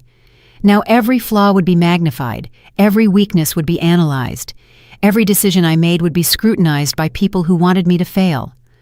My phone buzzed. A message from the engineering channel autoscaling triggered twice. No errors. All nodes are green. I should have felt relieved. Instead, I felt the weight of expectations pressing against my chest. A second notification arrived, then a third. Within minutes, my inbox was flooded: interview requests, partnership inquiries, government liaison emails, investor messages. The volume was overwhelming. I scrolled through subjects without reading them, paralyzed by the sheer scale of what was happening. May appeared in my doorway with a mug of tea and a quiet smile. "The system's holding beautifully. You built something solid." "We built it," I corrected automatically. But my voice sounded hollow. She studied my face for a moment. "You okay?" "Fine," I lied. She nodded, unconvinced, and left me to work. I wasn't fine. I was drowning in slow motion, and I didn't know how to ask for help. The first crack appeared 3 days later. We had scheduled a critical demonstration for a defense contractor, a company whose approval would validate Aurora's security protocols for an entire tier of government partnerships. I had prepared for weeks, rehearsed every scenario. I anticipated every question. What I hadn't anticipated was my own arrogance. The demonstration began smoothly. Our CTO walked through the architecture while I handled the strategic overview. The contractor's team nodded along, asking technical questions. I answered with confidence that felt earned. By the halfway point, I was certain we had won. Then their lead engineer asked about our failover protocol. What happens if your primary encryption node goes offline during a zero-day attack? I knew the answer. I had designed the answer. But instead of explaining our redundancy system, I decided to show them live in real time with no safety net. "Let me demonstrate," I said, already reaching for the console. May's eyes widened. She shook her head slightly, a warning I chose to ignore. I initiated a simulated node failure, expecting the backup system to engage seamlessly. For 3 seconds, everything worked exactly as designed. Then the backup node crashed. The screen froze. Error messages cascaded across the display. The room went silent except for the soft hum of cooling fans and the rapid clicking of our CTO's keyboard as he scrambled to diagnose the problem. I stood there watching everything unravel, unable to move. "This is unexpected," I heard myself say. The words sounded distant, like someone else was speaking them. The contractor's lead engineer leaned back in his chair. His expression wasn't angry. It was worse. I was disappointed. The kind of disappointment that comes from watching someone you almost respected reveal they weren't ready. "Perhaps we should reschedule," he said carefully. "We can fix this," I said. "Give us 10 minutes. "Ms. Miller," and his voice was gentle but final. "We've seen enough." They left without signing anything, without promising to return, without offering the polite reassurances that usually soften rejection. After they were gone, May found me in my office, staring at the wall. "The backup node had a memory leak," she said quietly. "We found it. It's fixed. Too late. We can reach out, explain what happened, offer another demo. They won't come back." I knew it with certainty. In this industry, you rarely get second chances to make first impressions. I pushed too hard. I wanted to impress them instead of just showing them what works. May sat down across from me. "You made a mistake. It happens." "Not to me." The words came out sharper than I intended. "Not anymore. I can't afford mistakes. Not now. Not with everything at stake." She was quiet for a long moment. "Grace, if you think you can build something this complex without ever failing, you're setting yourself up for a breakdown." "I already failed once," I said. "In Chicago. I failed so completely that my own family stole my work because they didn't believe I could execute it. I swore I would never give anyone that ammunition again. And now you're so afraid of failure that you're taking risks you shouldn't take." She leaned forward. "That demo didn't need a live failover test. You know that. But you wanted to prove something to them, to yourself, I don't know. And it backfired." I didn't answer. I couldn't, because she was right, and admitting it felt like admitting that everything I had built was standing on a foundation of overcompensation and fear. The next 2 weeks were brutal. Word spread about the failed demo.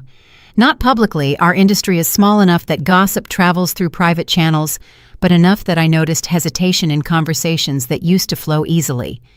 Investors who had been eager to connect suddenly had scheduling conflicts. Government liaisons who had praised our architecture now asked pointed questions about reliability. I responded by working harder, sleeping less, checking the system logs obsessively, as if constant vigilance could prevent another failure. It couldn't. The second crack appeared during a routine security audit, one we had passed twice before. This time, the auditor flagged a vulnerability in our authentication layer. Not critical, not urgent, but present. A flaw I had missed because I was so focused on the encryption engine that I neglected the surrounding infrastructure. "This should have been caught months ago," the auditor said, not unkindly. "Your core technology is impressive, but the supporting systems need attention."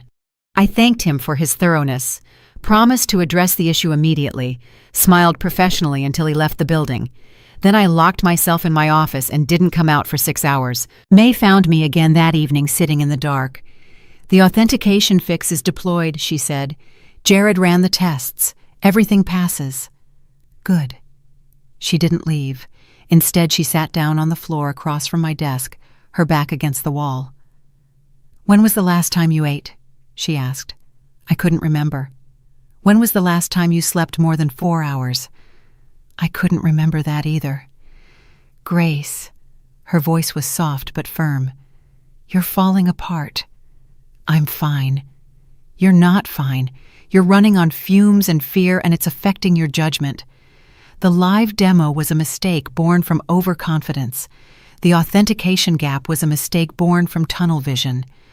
Both of them happened because you're trying to do everything yourself, and you're too exhausted to see clearly."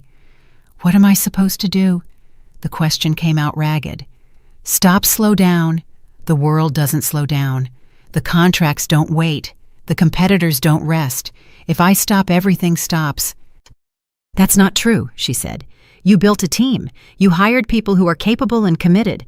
But you won't let them carry any of the weight because you're convinced that if you're not controlling everything, it will all fall apart." "It might." "It might," she agreed. "But it definitely will if you burn out. You're not superhuman, Grace. You're allowed to be tired. You're allowed to ask for help. You're allowed to admit that this is hard." I stared at the ceiling. The silence stretched between us. "I don't know how," I finally said. "I don't know how to trust anyone else with this. My whole life, every time I trusted someone, they let me down. My family, my mentors, everyone." "I know," May said, "but we're not them, and you have to decide whether you're going to keep punishing us for what they did or whether you're going to let us actually help you." She stood up and walked to the door. "Go home, sleep, eat something that isn't from a vending machine. The system will still be here tomorrow." I wanted to argue. I wanted to insist that I was needed, that my presence was essential, that stepping away was impossible. Instead, I nodded. "Okay," I said. It was the hardest word I had ever spoken. I drove to Chicago with no plan except finishing what they had started 2 years earlier. That's what I told myself anyway. The truth was murkier. I was running away from the failures in Denver by confronting the failures in Chicago. The highway stretched ahead in a long, unbroken line, the kind of road that forces clarity whether you want it or not. My hand stayed steady on the wheel, but my thoughts moved in fast, clipped lines sharp enough to cut through every old memory that tried to surface. Except they didn't cut through. They circled. The failed demo. The authentication gap. May's words about burnout. The look on the contractor's face when the backup node crashed. By the time I reached the city limits, the sky had shifted to a dull slate blue, the color of storms that don't need thunder to make their point. I parked at the curb outside my parents' house and turned off the engine. I sat there for 20 minutes, unable to move. What was I doing here? What did I think would happen? That confronting them would somehow fix the mess I had made of the last 2 weeks, that their acknowledgement would validate me in ways the failed demo had undermined. I was looking for something they couldn't give me. I knew that. But I went inside anyway. Their house appeared exactly as it always had. Trimmed hedges, glowing porch light, perfectly swept steps. Nothing changed. Nothing learned. Nothing earned. Inside, their voices carried from the dining room, low-clipped, already rehearsed. I stepped through the door without pausing, without softening my steps, without rehearsing my tone. That was the girl I used to be, measured, cautious, always shrinking to fit their expectations. Tonight I was too tired to shrink. Dad lifted his head. First impatience etched across his face, as if I were late to a meeting he didn't respect enough to attend. Mom shifted immediately into performance mode, smoothing her blouse, rearranging her expression into something she assumed looked maternal. Caleb crossed his arms with practiced ease, radiating confidence like nothing in his world had been disrupted. "Finally," Dad said, gesturing toward an empty seat. "We've been waiting." I stayed standing. "Say whatever you plan to say." Mom blinked hard. "Sweetheart, sit. There's no need for this tone." "This tone?" I replied, "is what happens when someone stops apologizing for existing." The words came out sharp, but underneath them I felt hollow. I wasn't delivering them from strength, I was delivering them from exhaustion, from weeks of failure I couldn't admit to anyone. Dad stiffened. Caleb smirked. The choreography of my childhood assembled itself around the table, but this time I wasn't sure I had the energy to disrupt it. Dad cleared his throat, shifting into the firm, authoritative cadence he reserved for moments when he wanted to reestablish control. "This valuation news, it's dangerous. Too fast, too public. You're exposed, Grace. You need guidance before you make mistakes you can't walk back." Guidance. The same word he used when he rejected my proposal 2 years earlier. But this time, instead of rage, I felt something else. Something closer to recognition. Because he wasn't entirely wrong. I had made mistakes. The live demo, the authentication gap, the exhaustion that was clouding my judgment, the arrogance that made me believe I could handle everything alone. "You might be right," I heard myself say. The room went still. Dad's eyebrows rose. Caleb's smirk faltered. Mom looked like she had swallowed something unexpected. "What did you say?" Dad asked slowly. "I said you might be right." I pulled out a chair and sat down, suddenly too tired to stand. "I've made mistakes. Recent ones, significant ones. I'm not handling the pressure as well as I should be." No one spoke. The silence stretched, uncomfortable and unfamiliar. "I didn't come here for guidance," I continued. "I don't trust you to give it. But I can admit that I'm struggling, that I don't have all the answers. Building something this complex is harder than I expected, and I'm not doing it perfectly."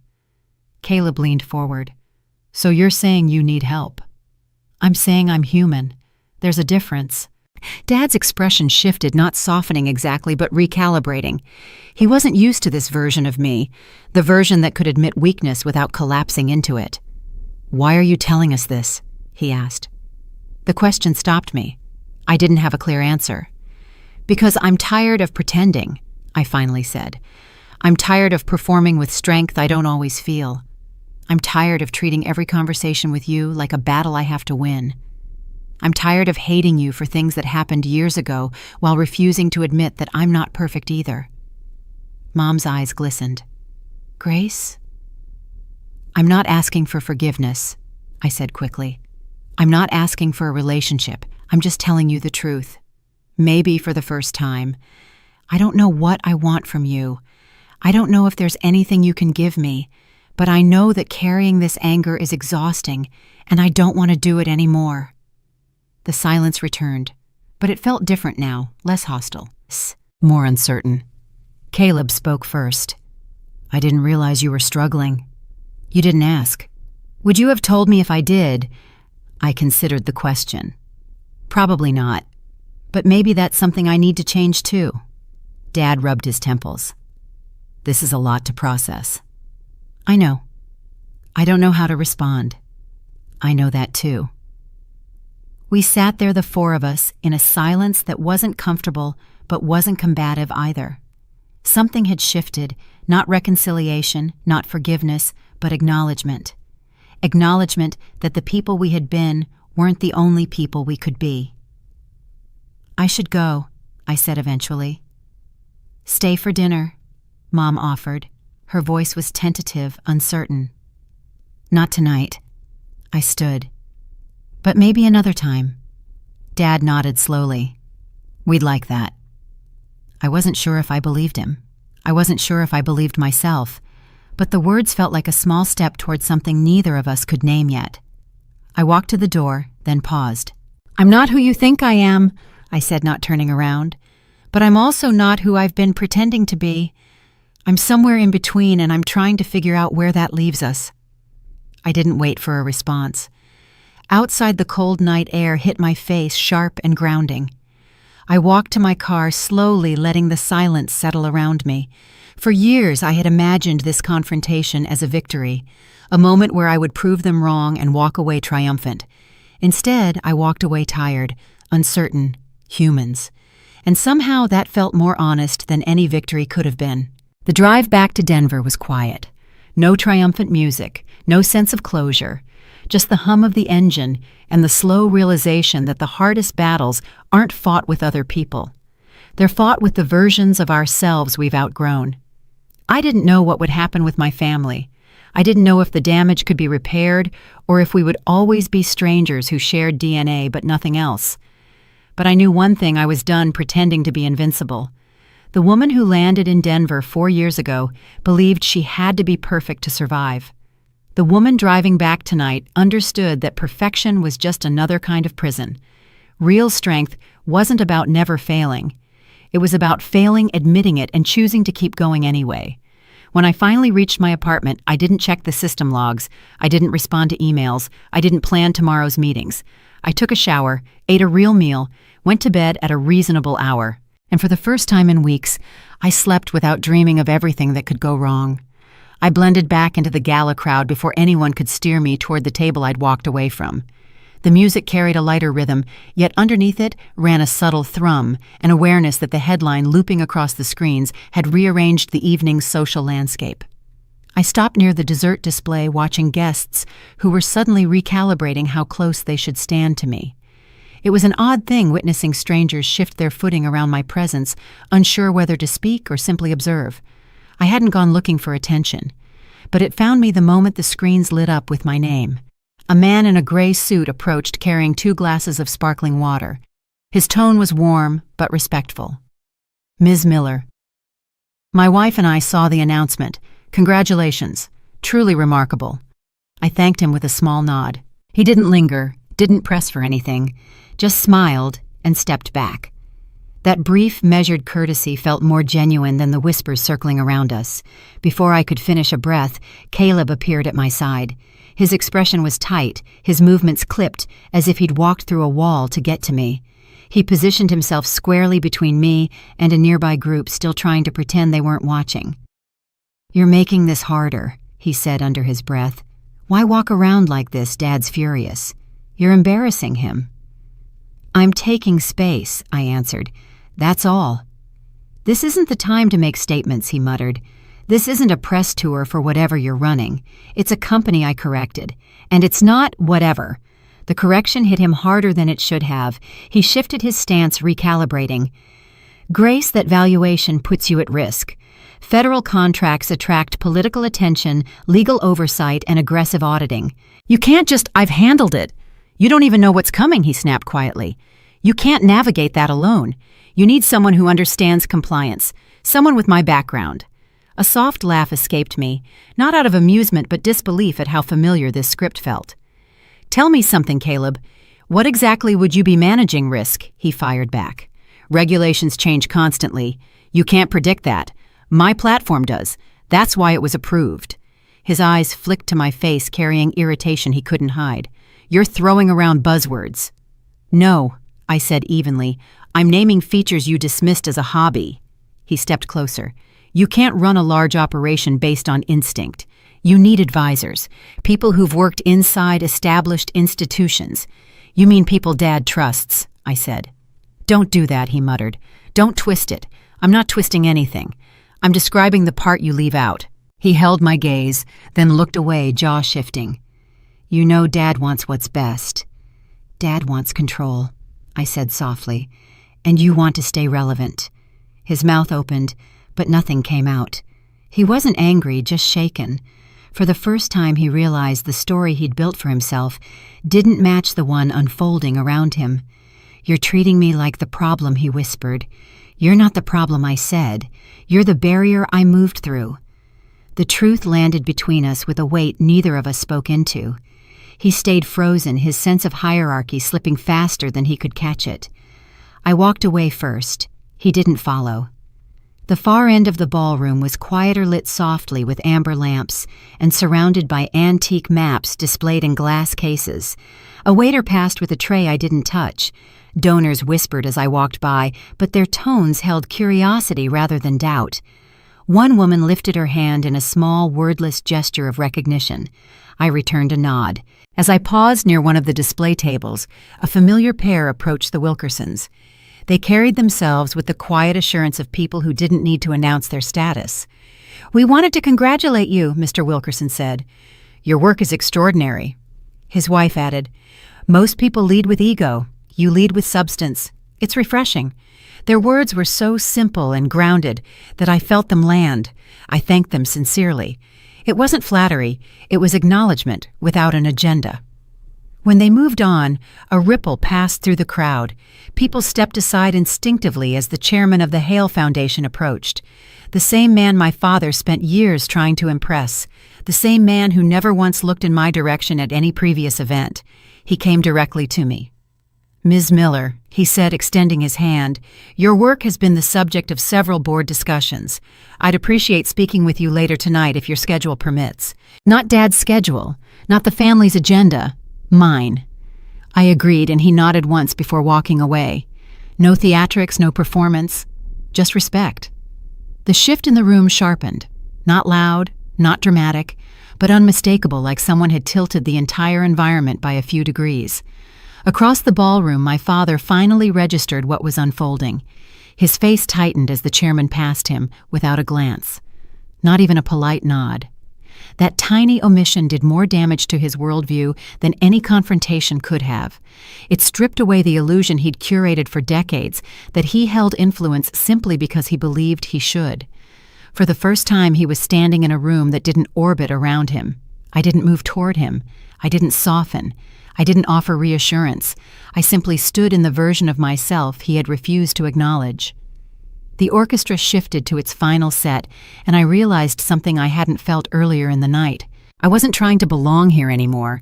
I wasn't shrinking or strategizing how to blend in. The ballroom didn't feel foreign.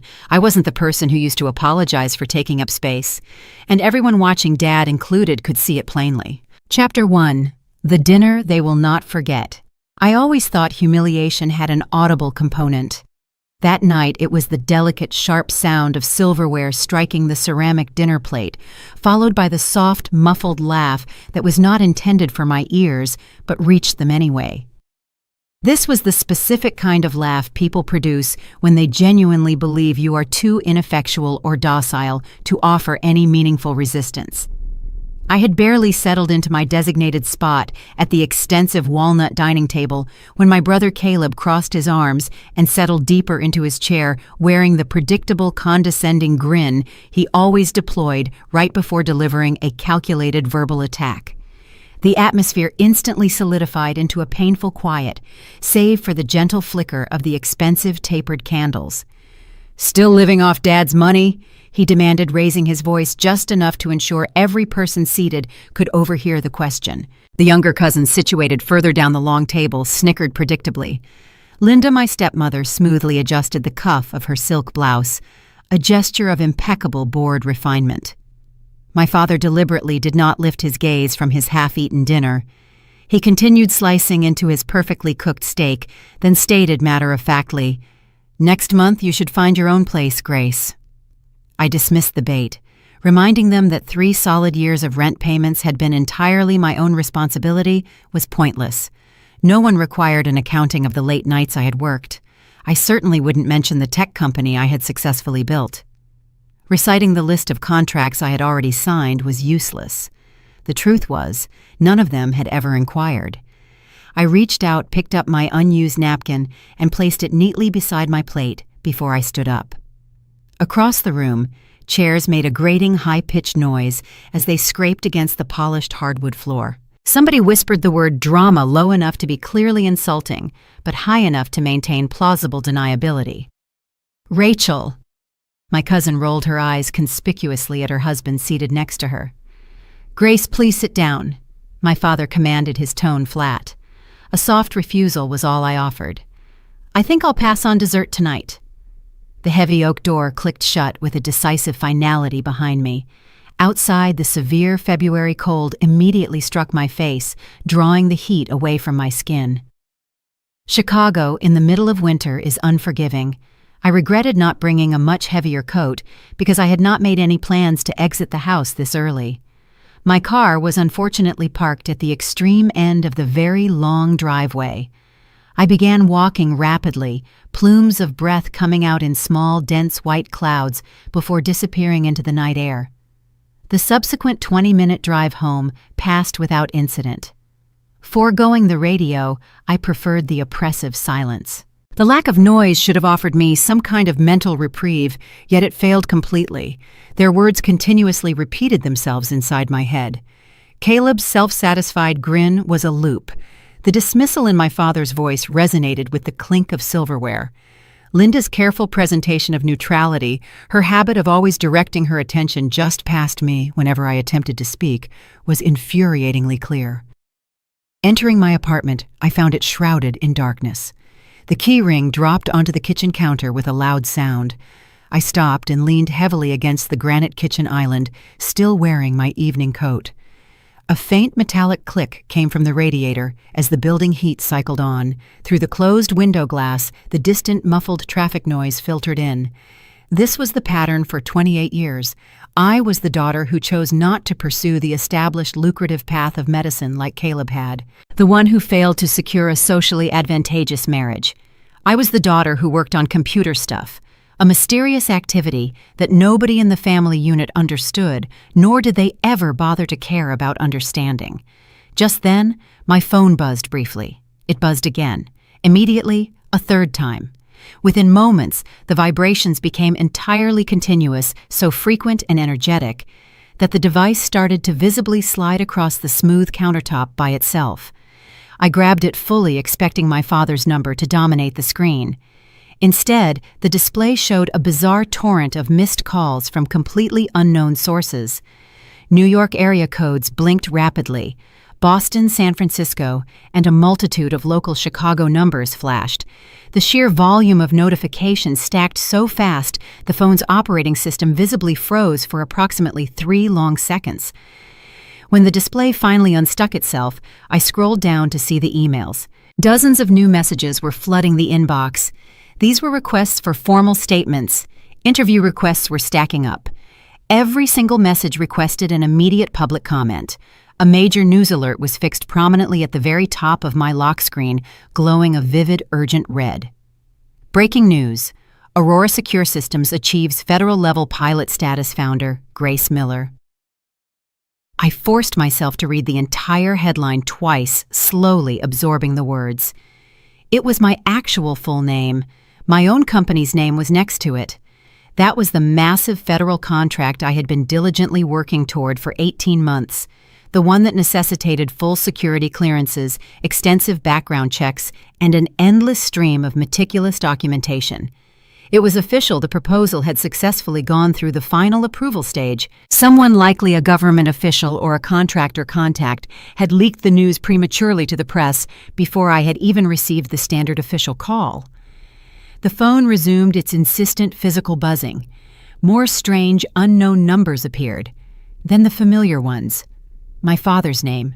Caleb's. Linda's. Dad again, already a second time in minutes. A text message appeared from Caleb written entirely in capital letters. "What did you do? Call now." A text from my father followed. "We need to talk. Immediately." I placed the phone face up gently onto the soft fabric of the couch and watched the screen light up repeatedly. Call after call continued to arrive. The bright display never once went dark. Aurora Secure Systems. I had launched the business 4 years prior with only $12,000 of carefully saved cash and a single refurbished laptop computer. Initially, the focus was basic cybersecurity consulting for mid-size regional companies. That work expanded into larger, more lucrative contracts, which eventually led to government subcontracts. No one in my immediate family knew any of the operational details of the business. Whenever they inquired about my profession, I simply stated tech consulting. Over time, they simply stopped asking.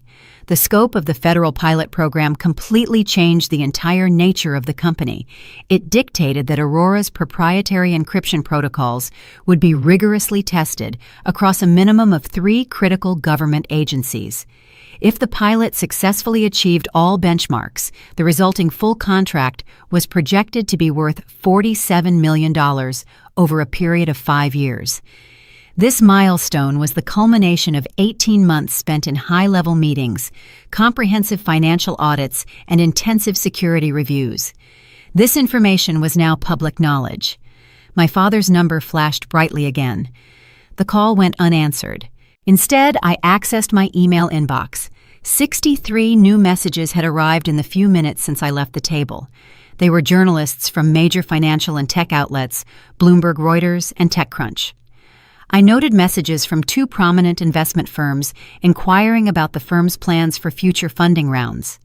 One congratulatory note was from the Department of Homeland Security contact who had personally guided the final contract approval process. The persistent phone rang once more. This time the screen showed Linda's name. I let that call proceed directly to voicemail. For 4 years, this family never demonstrated any curiosity about my actual work. The moment I had mentioned starting the company, my father responded with, "That's ambitious," using the exact inflection he reserved for what he considered thoroughly bad ideas. Caleb's only input was to ask if I required financial assistance. Then he laughed dismissively when I confirmed I did not. Linda had instantly steered the conversation toward discussing Rachel's wedding plans. Now their combined urgency was evident. All of them repeatedly sought contact. I finally picked up the device and scrolled through the extensive list of missed calls. 14 calls originated from Dad. 9 came from Caleb. Linda had contributed 6, and 3 had surprisingly come from Rachel, who had not initiated direct conversation with me in 2 years. A new text appeared from Caleb Grace. "This is serious. Call me back. Seriously." That single word was his only acknowledgement, as if my professional life only achieved the status of serious when the news media decided to acknowledge it. I powered down the ringer completely. Placing the phone face down on the coffee table, I allowed the lights to fade. The apartment settled back into its previous quiet state. I could hear the subtle, deep vibration of the building's main heating system running. A faint, distant sound of a television show leaked from the neighboring unit. These were normal, everyday sounds. I heard the identical sounds every single night upon returning from the office. But the objective facts surrounding the situation had radically shifted. 4 years ago, I began building Aurora in complete silence. No assistance was solicited from my family structure. There were 0 investors drawn from my father's influential social network. I received no professional introductions utilizing Caleb's medical school connections. I accomplished the work entirely alone, dedicating nights and weekends to the effort learning contract law fundamentals from online tutorial videos and mastering complex cybersecurity protocols through rigorous online courses. I had certainly made mistakes. The company nearly ran out of capital twice. I kept moving forward regardless of the obstacles. The fact remains they had failed to notice any of it. They simply lacked the inclination to notice. Presently, they were desperate to converse. I stood and slowly walked toward the window pane. The sprawling city of Chicago spread out far below my vantage point, thousands of artificial lights scattered across the deep, encroaching darkness.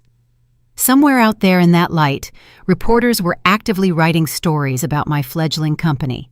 Financial investors were making strategic calls, government officials were preparing their official public statements, and specifically in my father's expensive dining room, the family I had just left behind was undoubtedly struggling to process the news that the daughter they had so effortlessly dismissed had quietly built something substantial and real.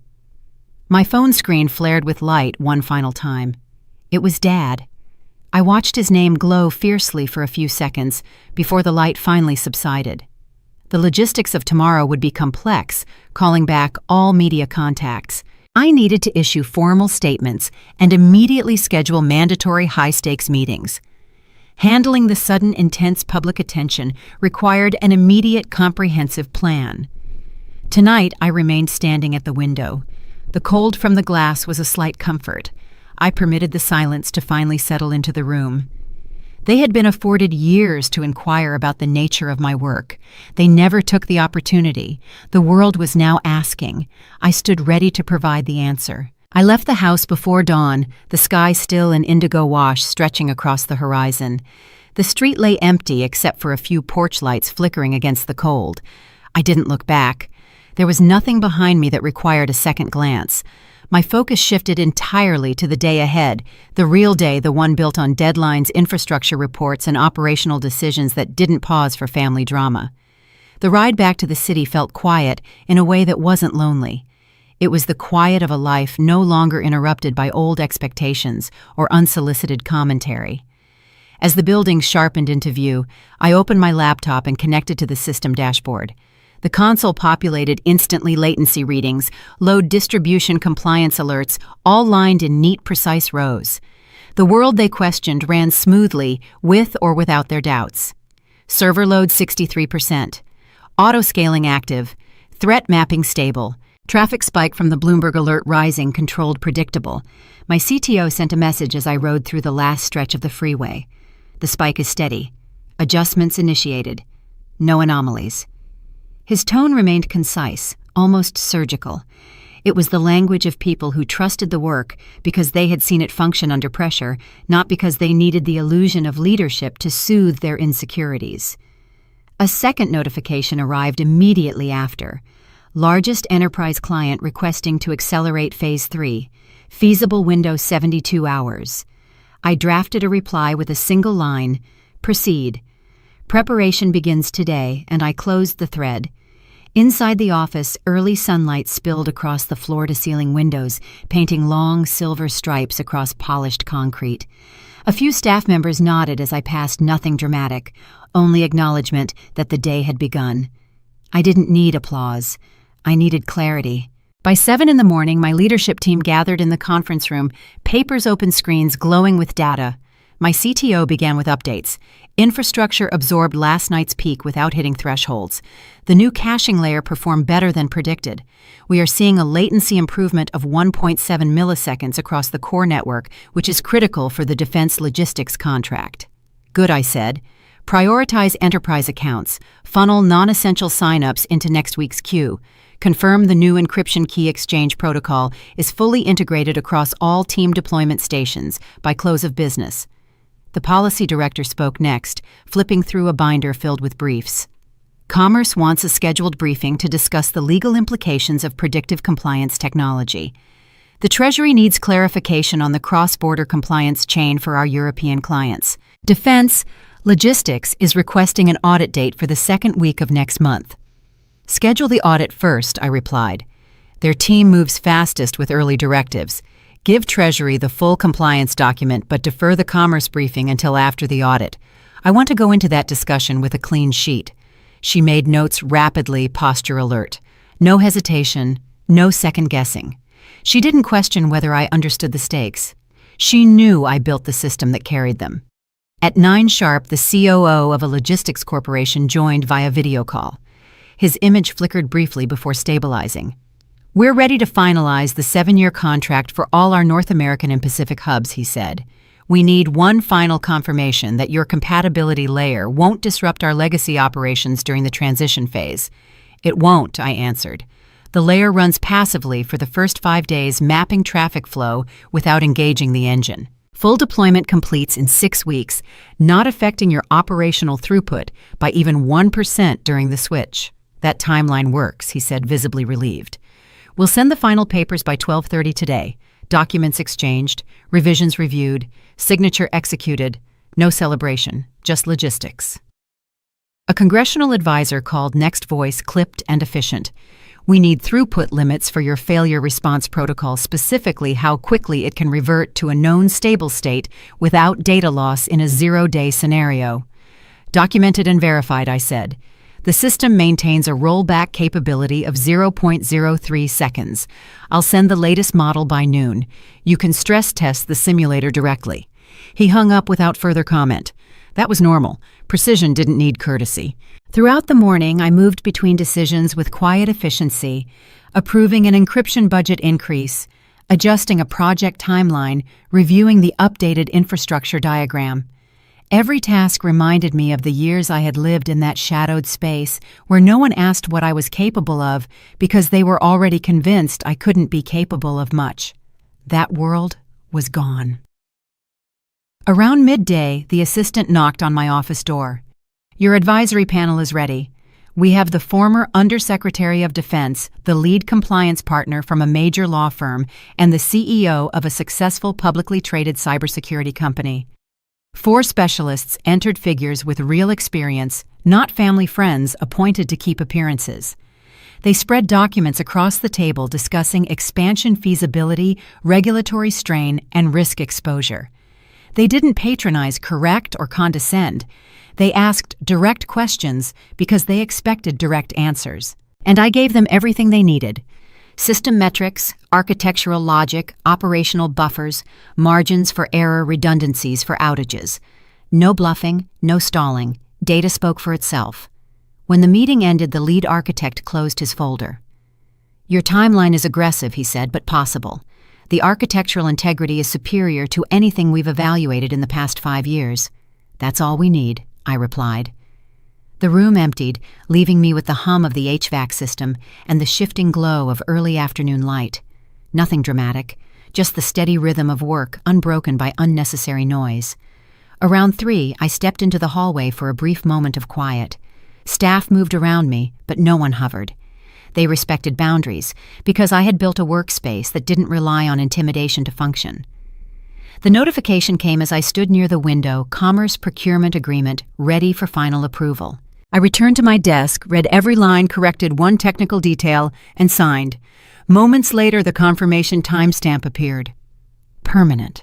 Irreversible. Nothing in that moment required validation from my father. Nothing demanded interpretation from Caleb. The weight of the signature belonged entirely to me.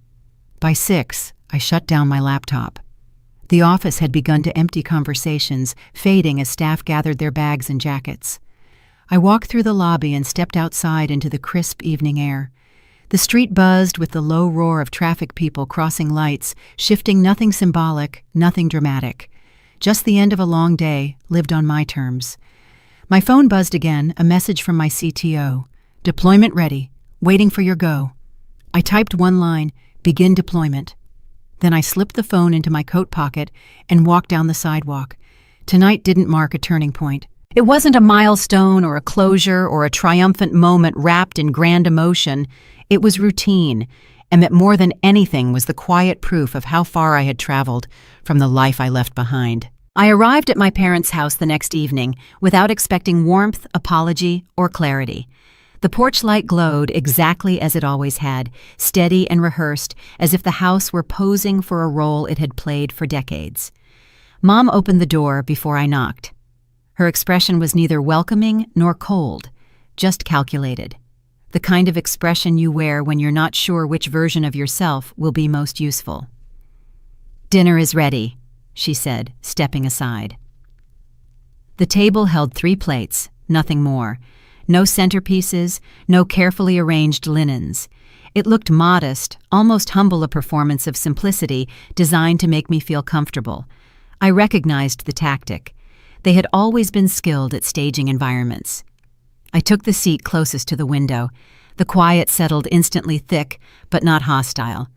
Dad sat across from me, hands folded. Caleb lingered near the doorway for a few seconds before lowering himself into a chair, his expression neutral in a way that felt practiced. Dad broke the silence. "I watched the interview," he said, voice steady. "Your explanation of the system architecture was clear. I had our legal counsel verify the contract structure. The phased deployment is smart. It minimizes immediate liability, Grace. The words sounded like acknowledgement, but something in his tone felt rehearsed, like he had prepared these compliments the way you prepare talking points for a negotiation. "Thank you," I said carefully. Mom rested her palms lightly on the table. "People called the house today. Reporters, colleagues, relatives. We told them we had no comment." "I appreciate that." "Of course," she smiled. "We're family." The word hung in the air. Family. As if that single term could erase years of dismissal. As if saying it often enough would make it true. Dad exhaled slowly. "You presented ideas for years. We dismissed them. That was a mistake. I can acknowledge that the decision to give Caleb oversight of your original prototype was based on my own outdated understanding of the technology landscape." He let the words stand, not softened, not padded with excuses. A clean admission. Too clean. I had watched my father operate my entire life.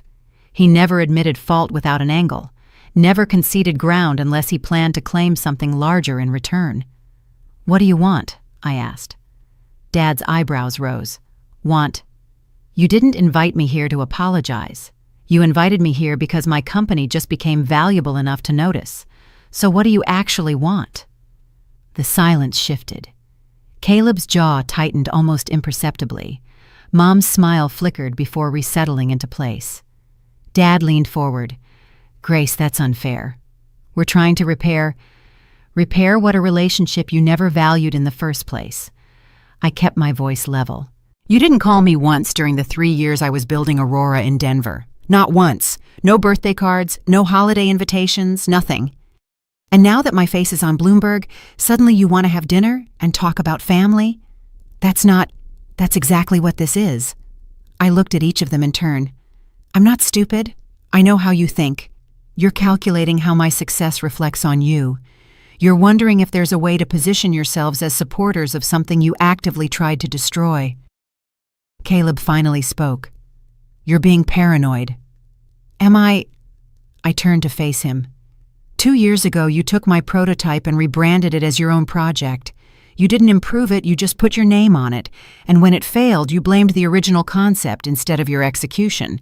Now you're sitting here pretending you've always believed in me." "That's not fair," Caleb said. "I made mistakes. I've admitted that." "You admitted it after you had no other choice. That's not growth. That's damage control." Mom's voice cut through the tension. "Grace, please, we're trying. Can't you see that we're trying?" "Trying what exactly?" I asked. "To understand me, or to figure out how to benefit from what I've built?" The question landed hard. No one answered immediately. Dad spoke carefully. "Both. I won't pretend otherwise. Yes, your success changes things. Yes, there are opportunities that come with that for all of us. But that doesn't mean the desire to reconnect isn't genuine."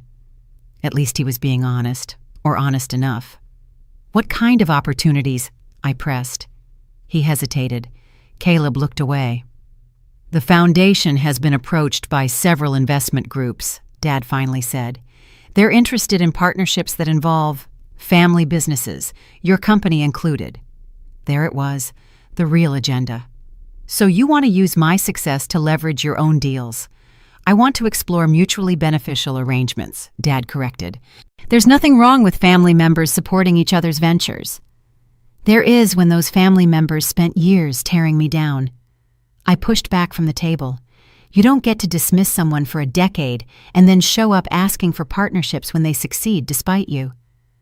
"Grace, I'm not finished." My voice stayed steady, but my hands were trembling. "Do you have any idea what it cost me to build Aurora?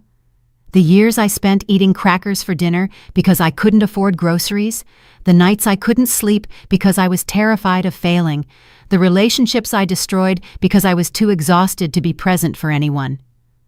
I stood up. "You weren't there for any of it. You didn't call when I got my first contract. You didn't congratulate me when I hired my first employee. You didn't care until the numbers got too big to ignore." Dad's expression shifted, not softening, but recalculating. He was adjusting his approach, searching for the argument that might still work. "You're right," he said. "We weren't there, and that's something we have to live with. But does that mean we can never repair the damage? Does it mean we're locked in this pattern forever?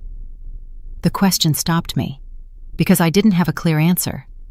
Part of me wanted to say yes, that some damage was permanent, that trust once broken couldn't be rebuilt, that they had forfeited any claim to my life years ago.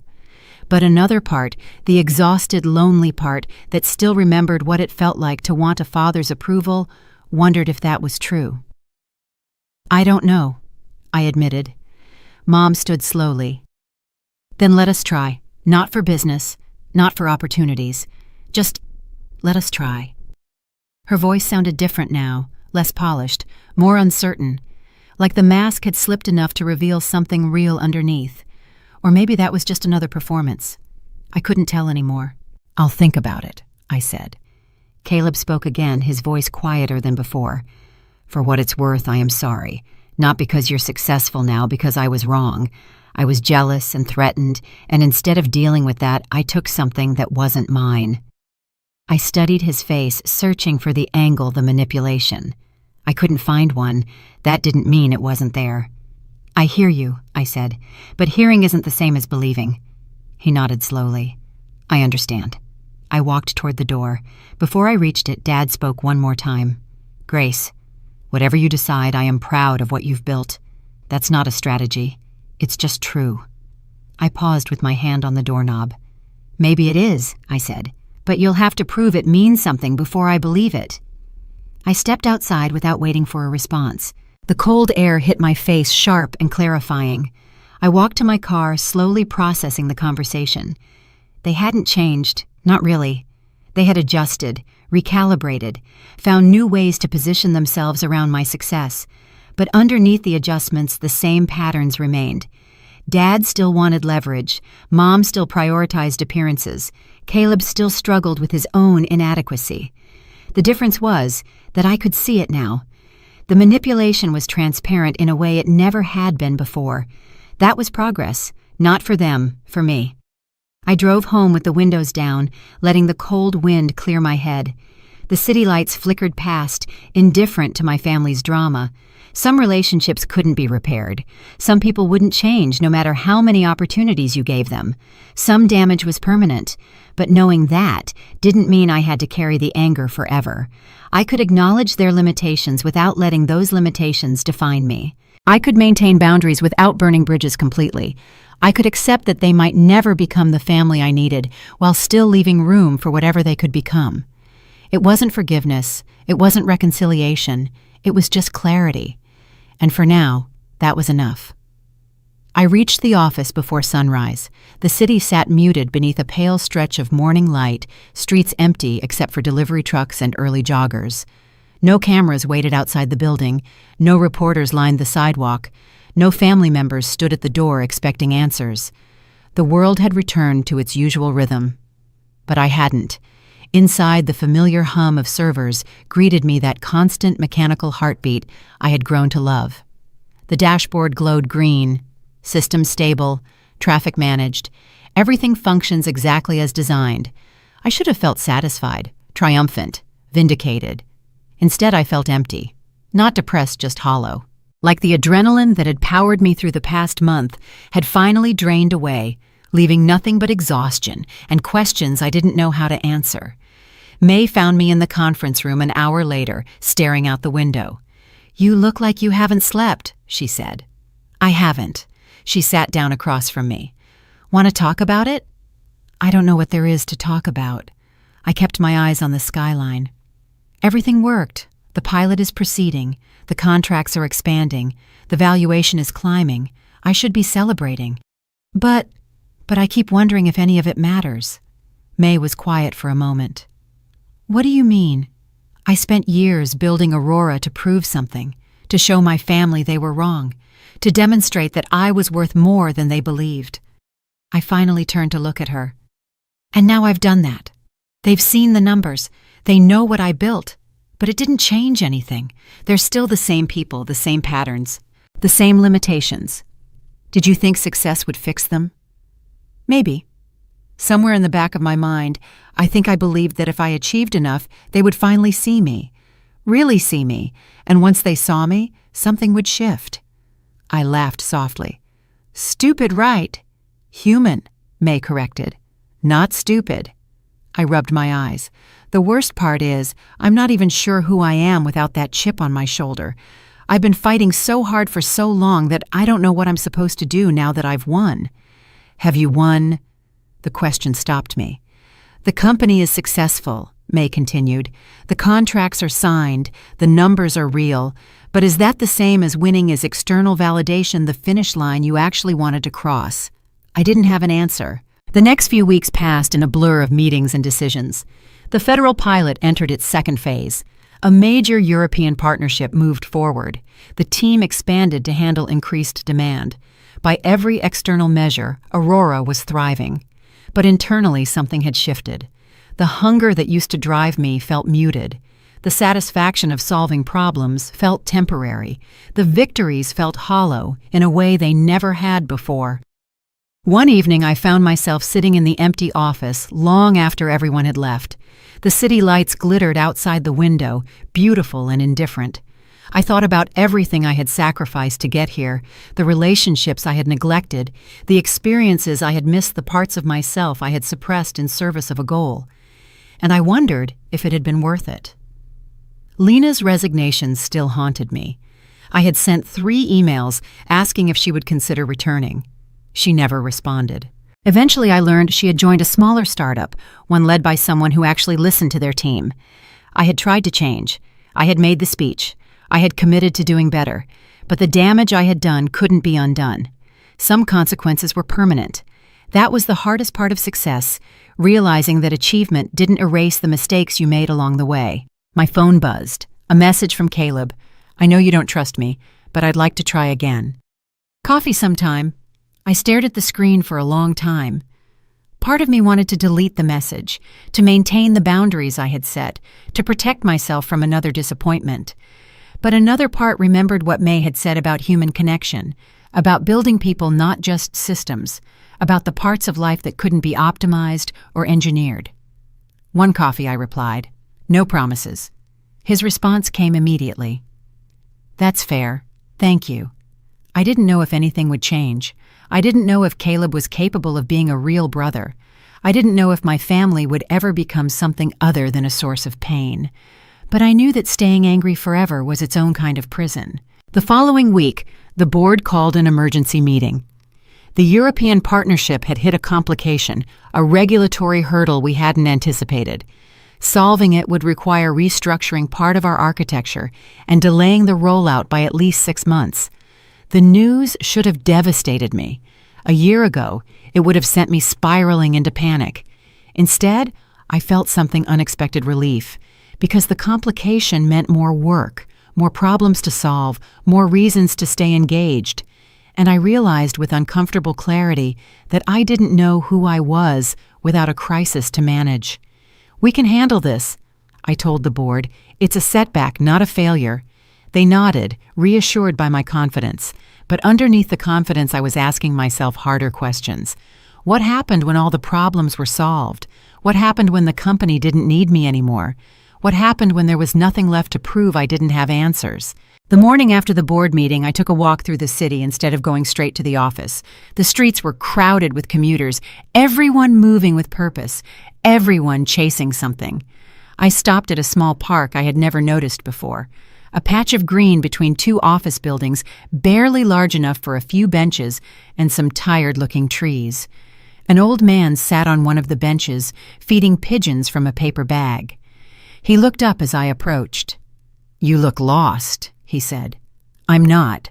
I know exactly where I am." He smiled. "That's not the same thing." I sat down on the other end of the bench, watching the pigeons cluster around his feet. "I built something important," I said, not sure why I was talking to a stranger. "Something I worked on for years, and now that it's done, I don't know what to do with myself." "Is it done?" he asked. "The hard part is." He tossed another handful of crumbs. "In my experience, the hard part is never done. It just changes shape." I turned to look at him. "What do you mean?" "Building something is one kind of hard. Living with what you've built is another." He met my eyes. "The second kind is the one that gets the most people." I didn't respond. I just sat there watching the pigeons, letting the truth of his words settle over me. I never saw the old man again. I went back to that park several times, but the bench was always empty. Maybe he was just a stranger who happened to say the right thing at the right moment. Maybe he was something more. I never figured it out, but his words stayed with me. Building something is one kind of hard. Living with what you've built is another. I had spent years mastering the first kind. The second kind I was only beginning to understand. The European partnership eventually moved forward.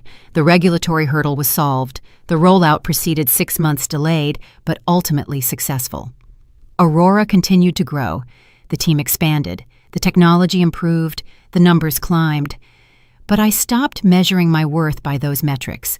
Instead, I started asking different questions. Was I treating people well? Was I present in my relationships? Was I building a life or just a company? The answers weren't always comfortable. I still struggled with delegation. I still worked too many hours. I still found it easier to focus on problems than people.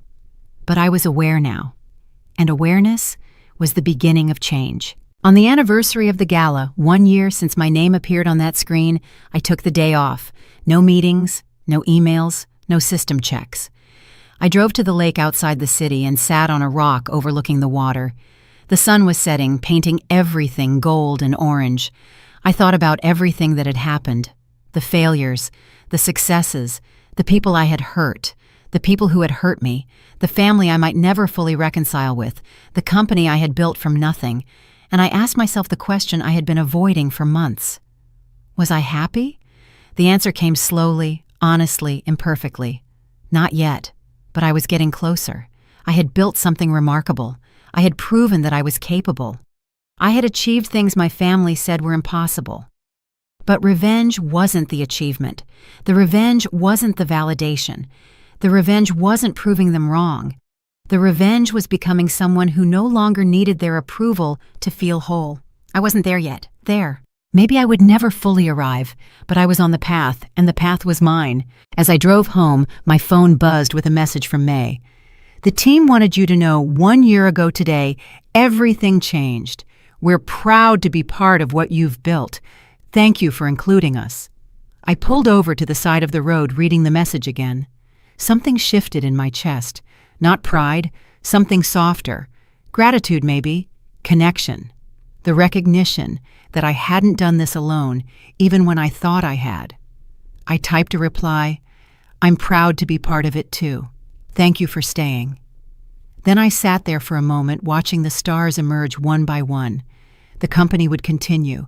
The challenges would continue. The relationships with my team, with my family, with myself would continue to evolve. Nothing was finished. Nothing was resolved. Nothing was perfect. But I was still here, still building. I'm still learning. And for the first time in a long time, that felt like enough.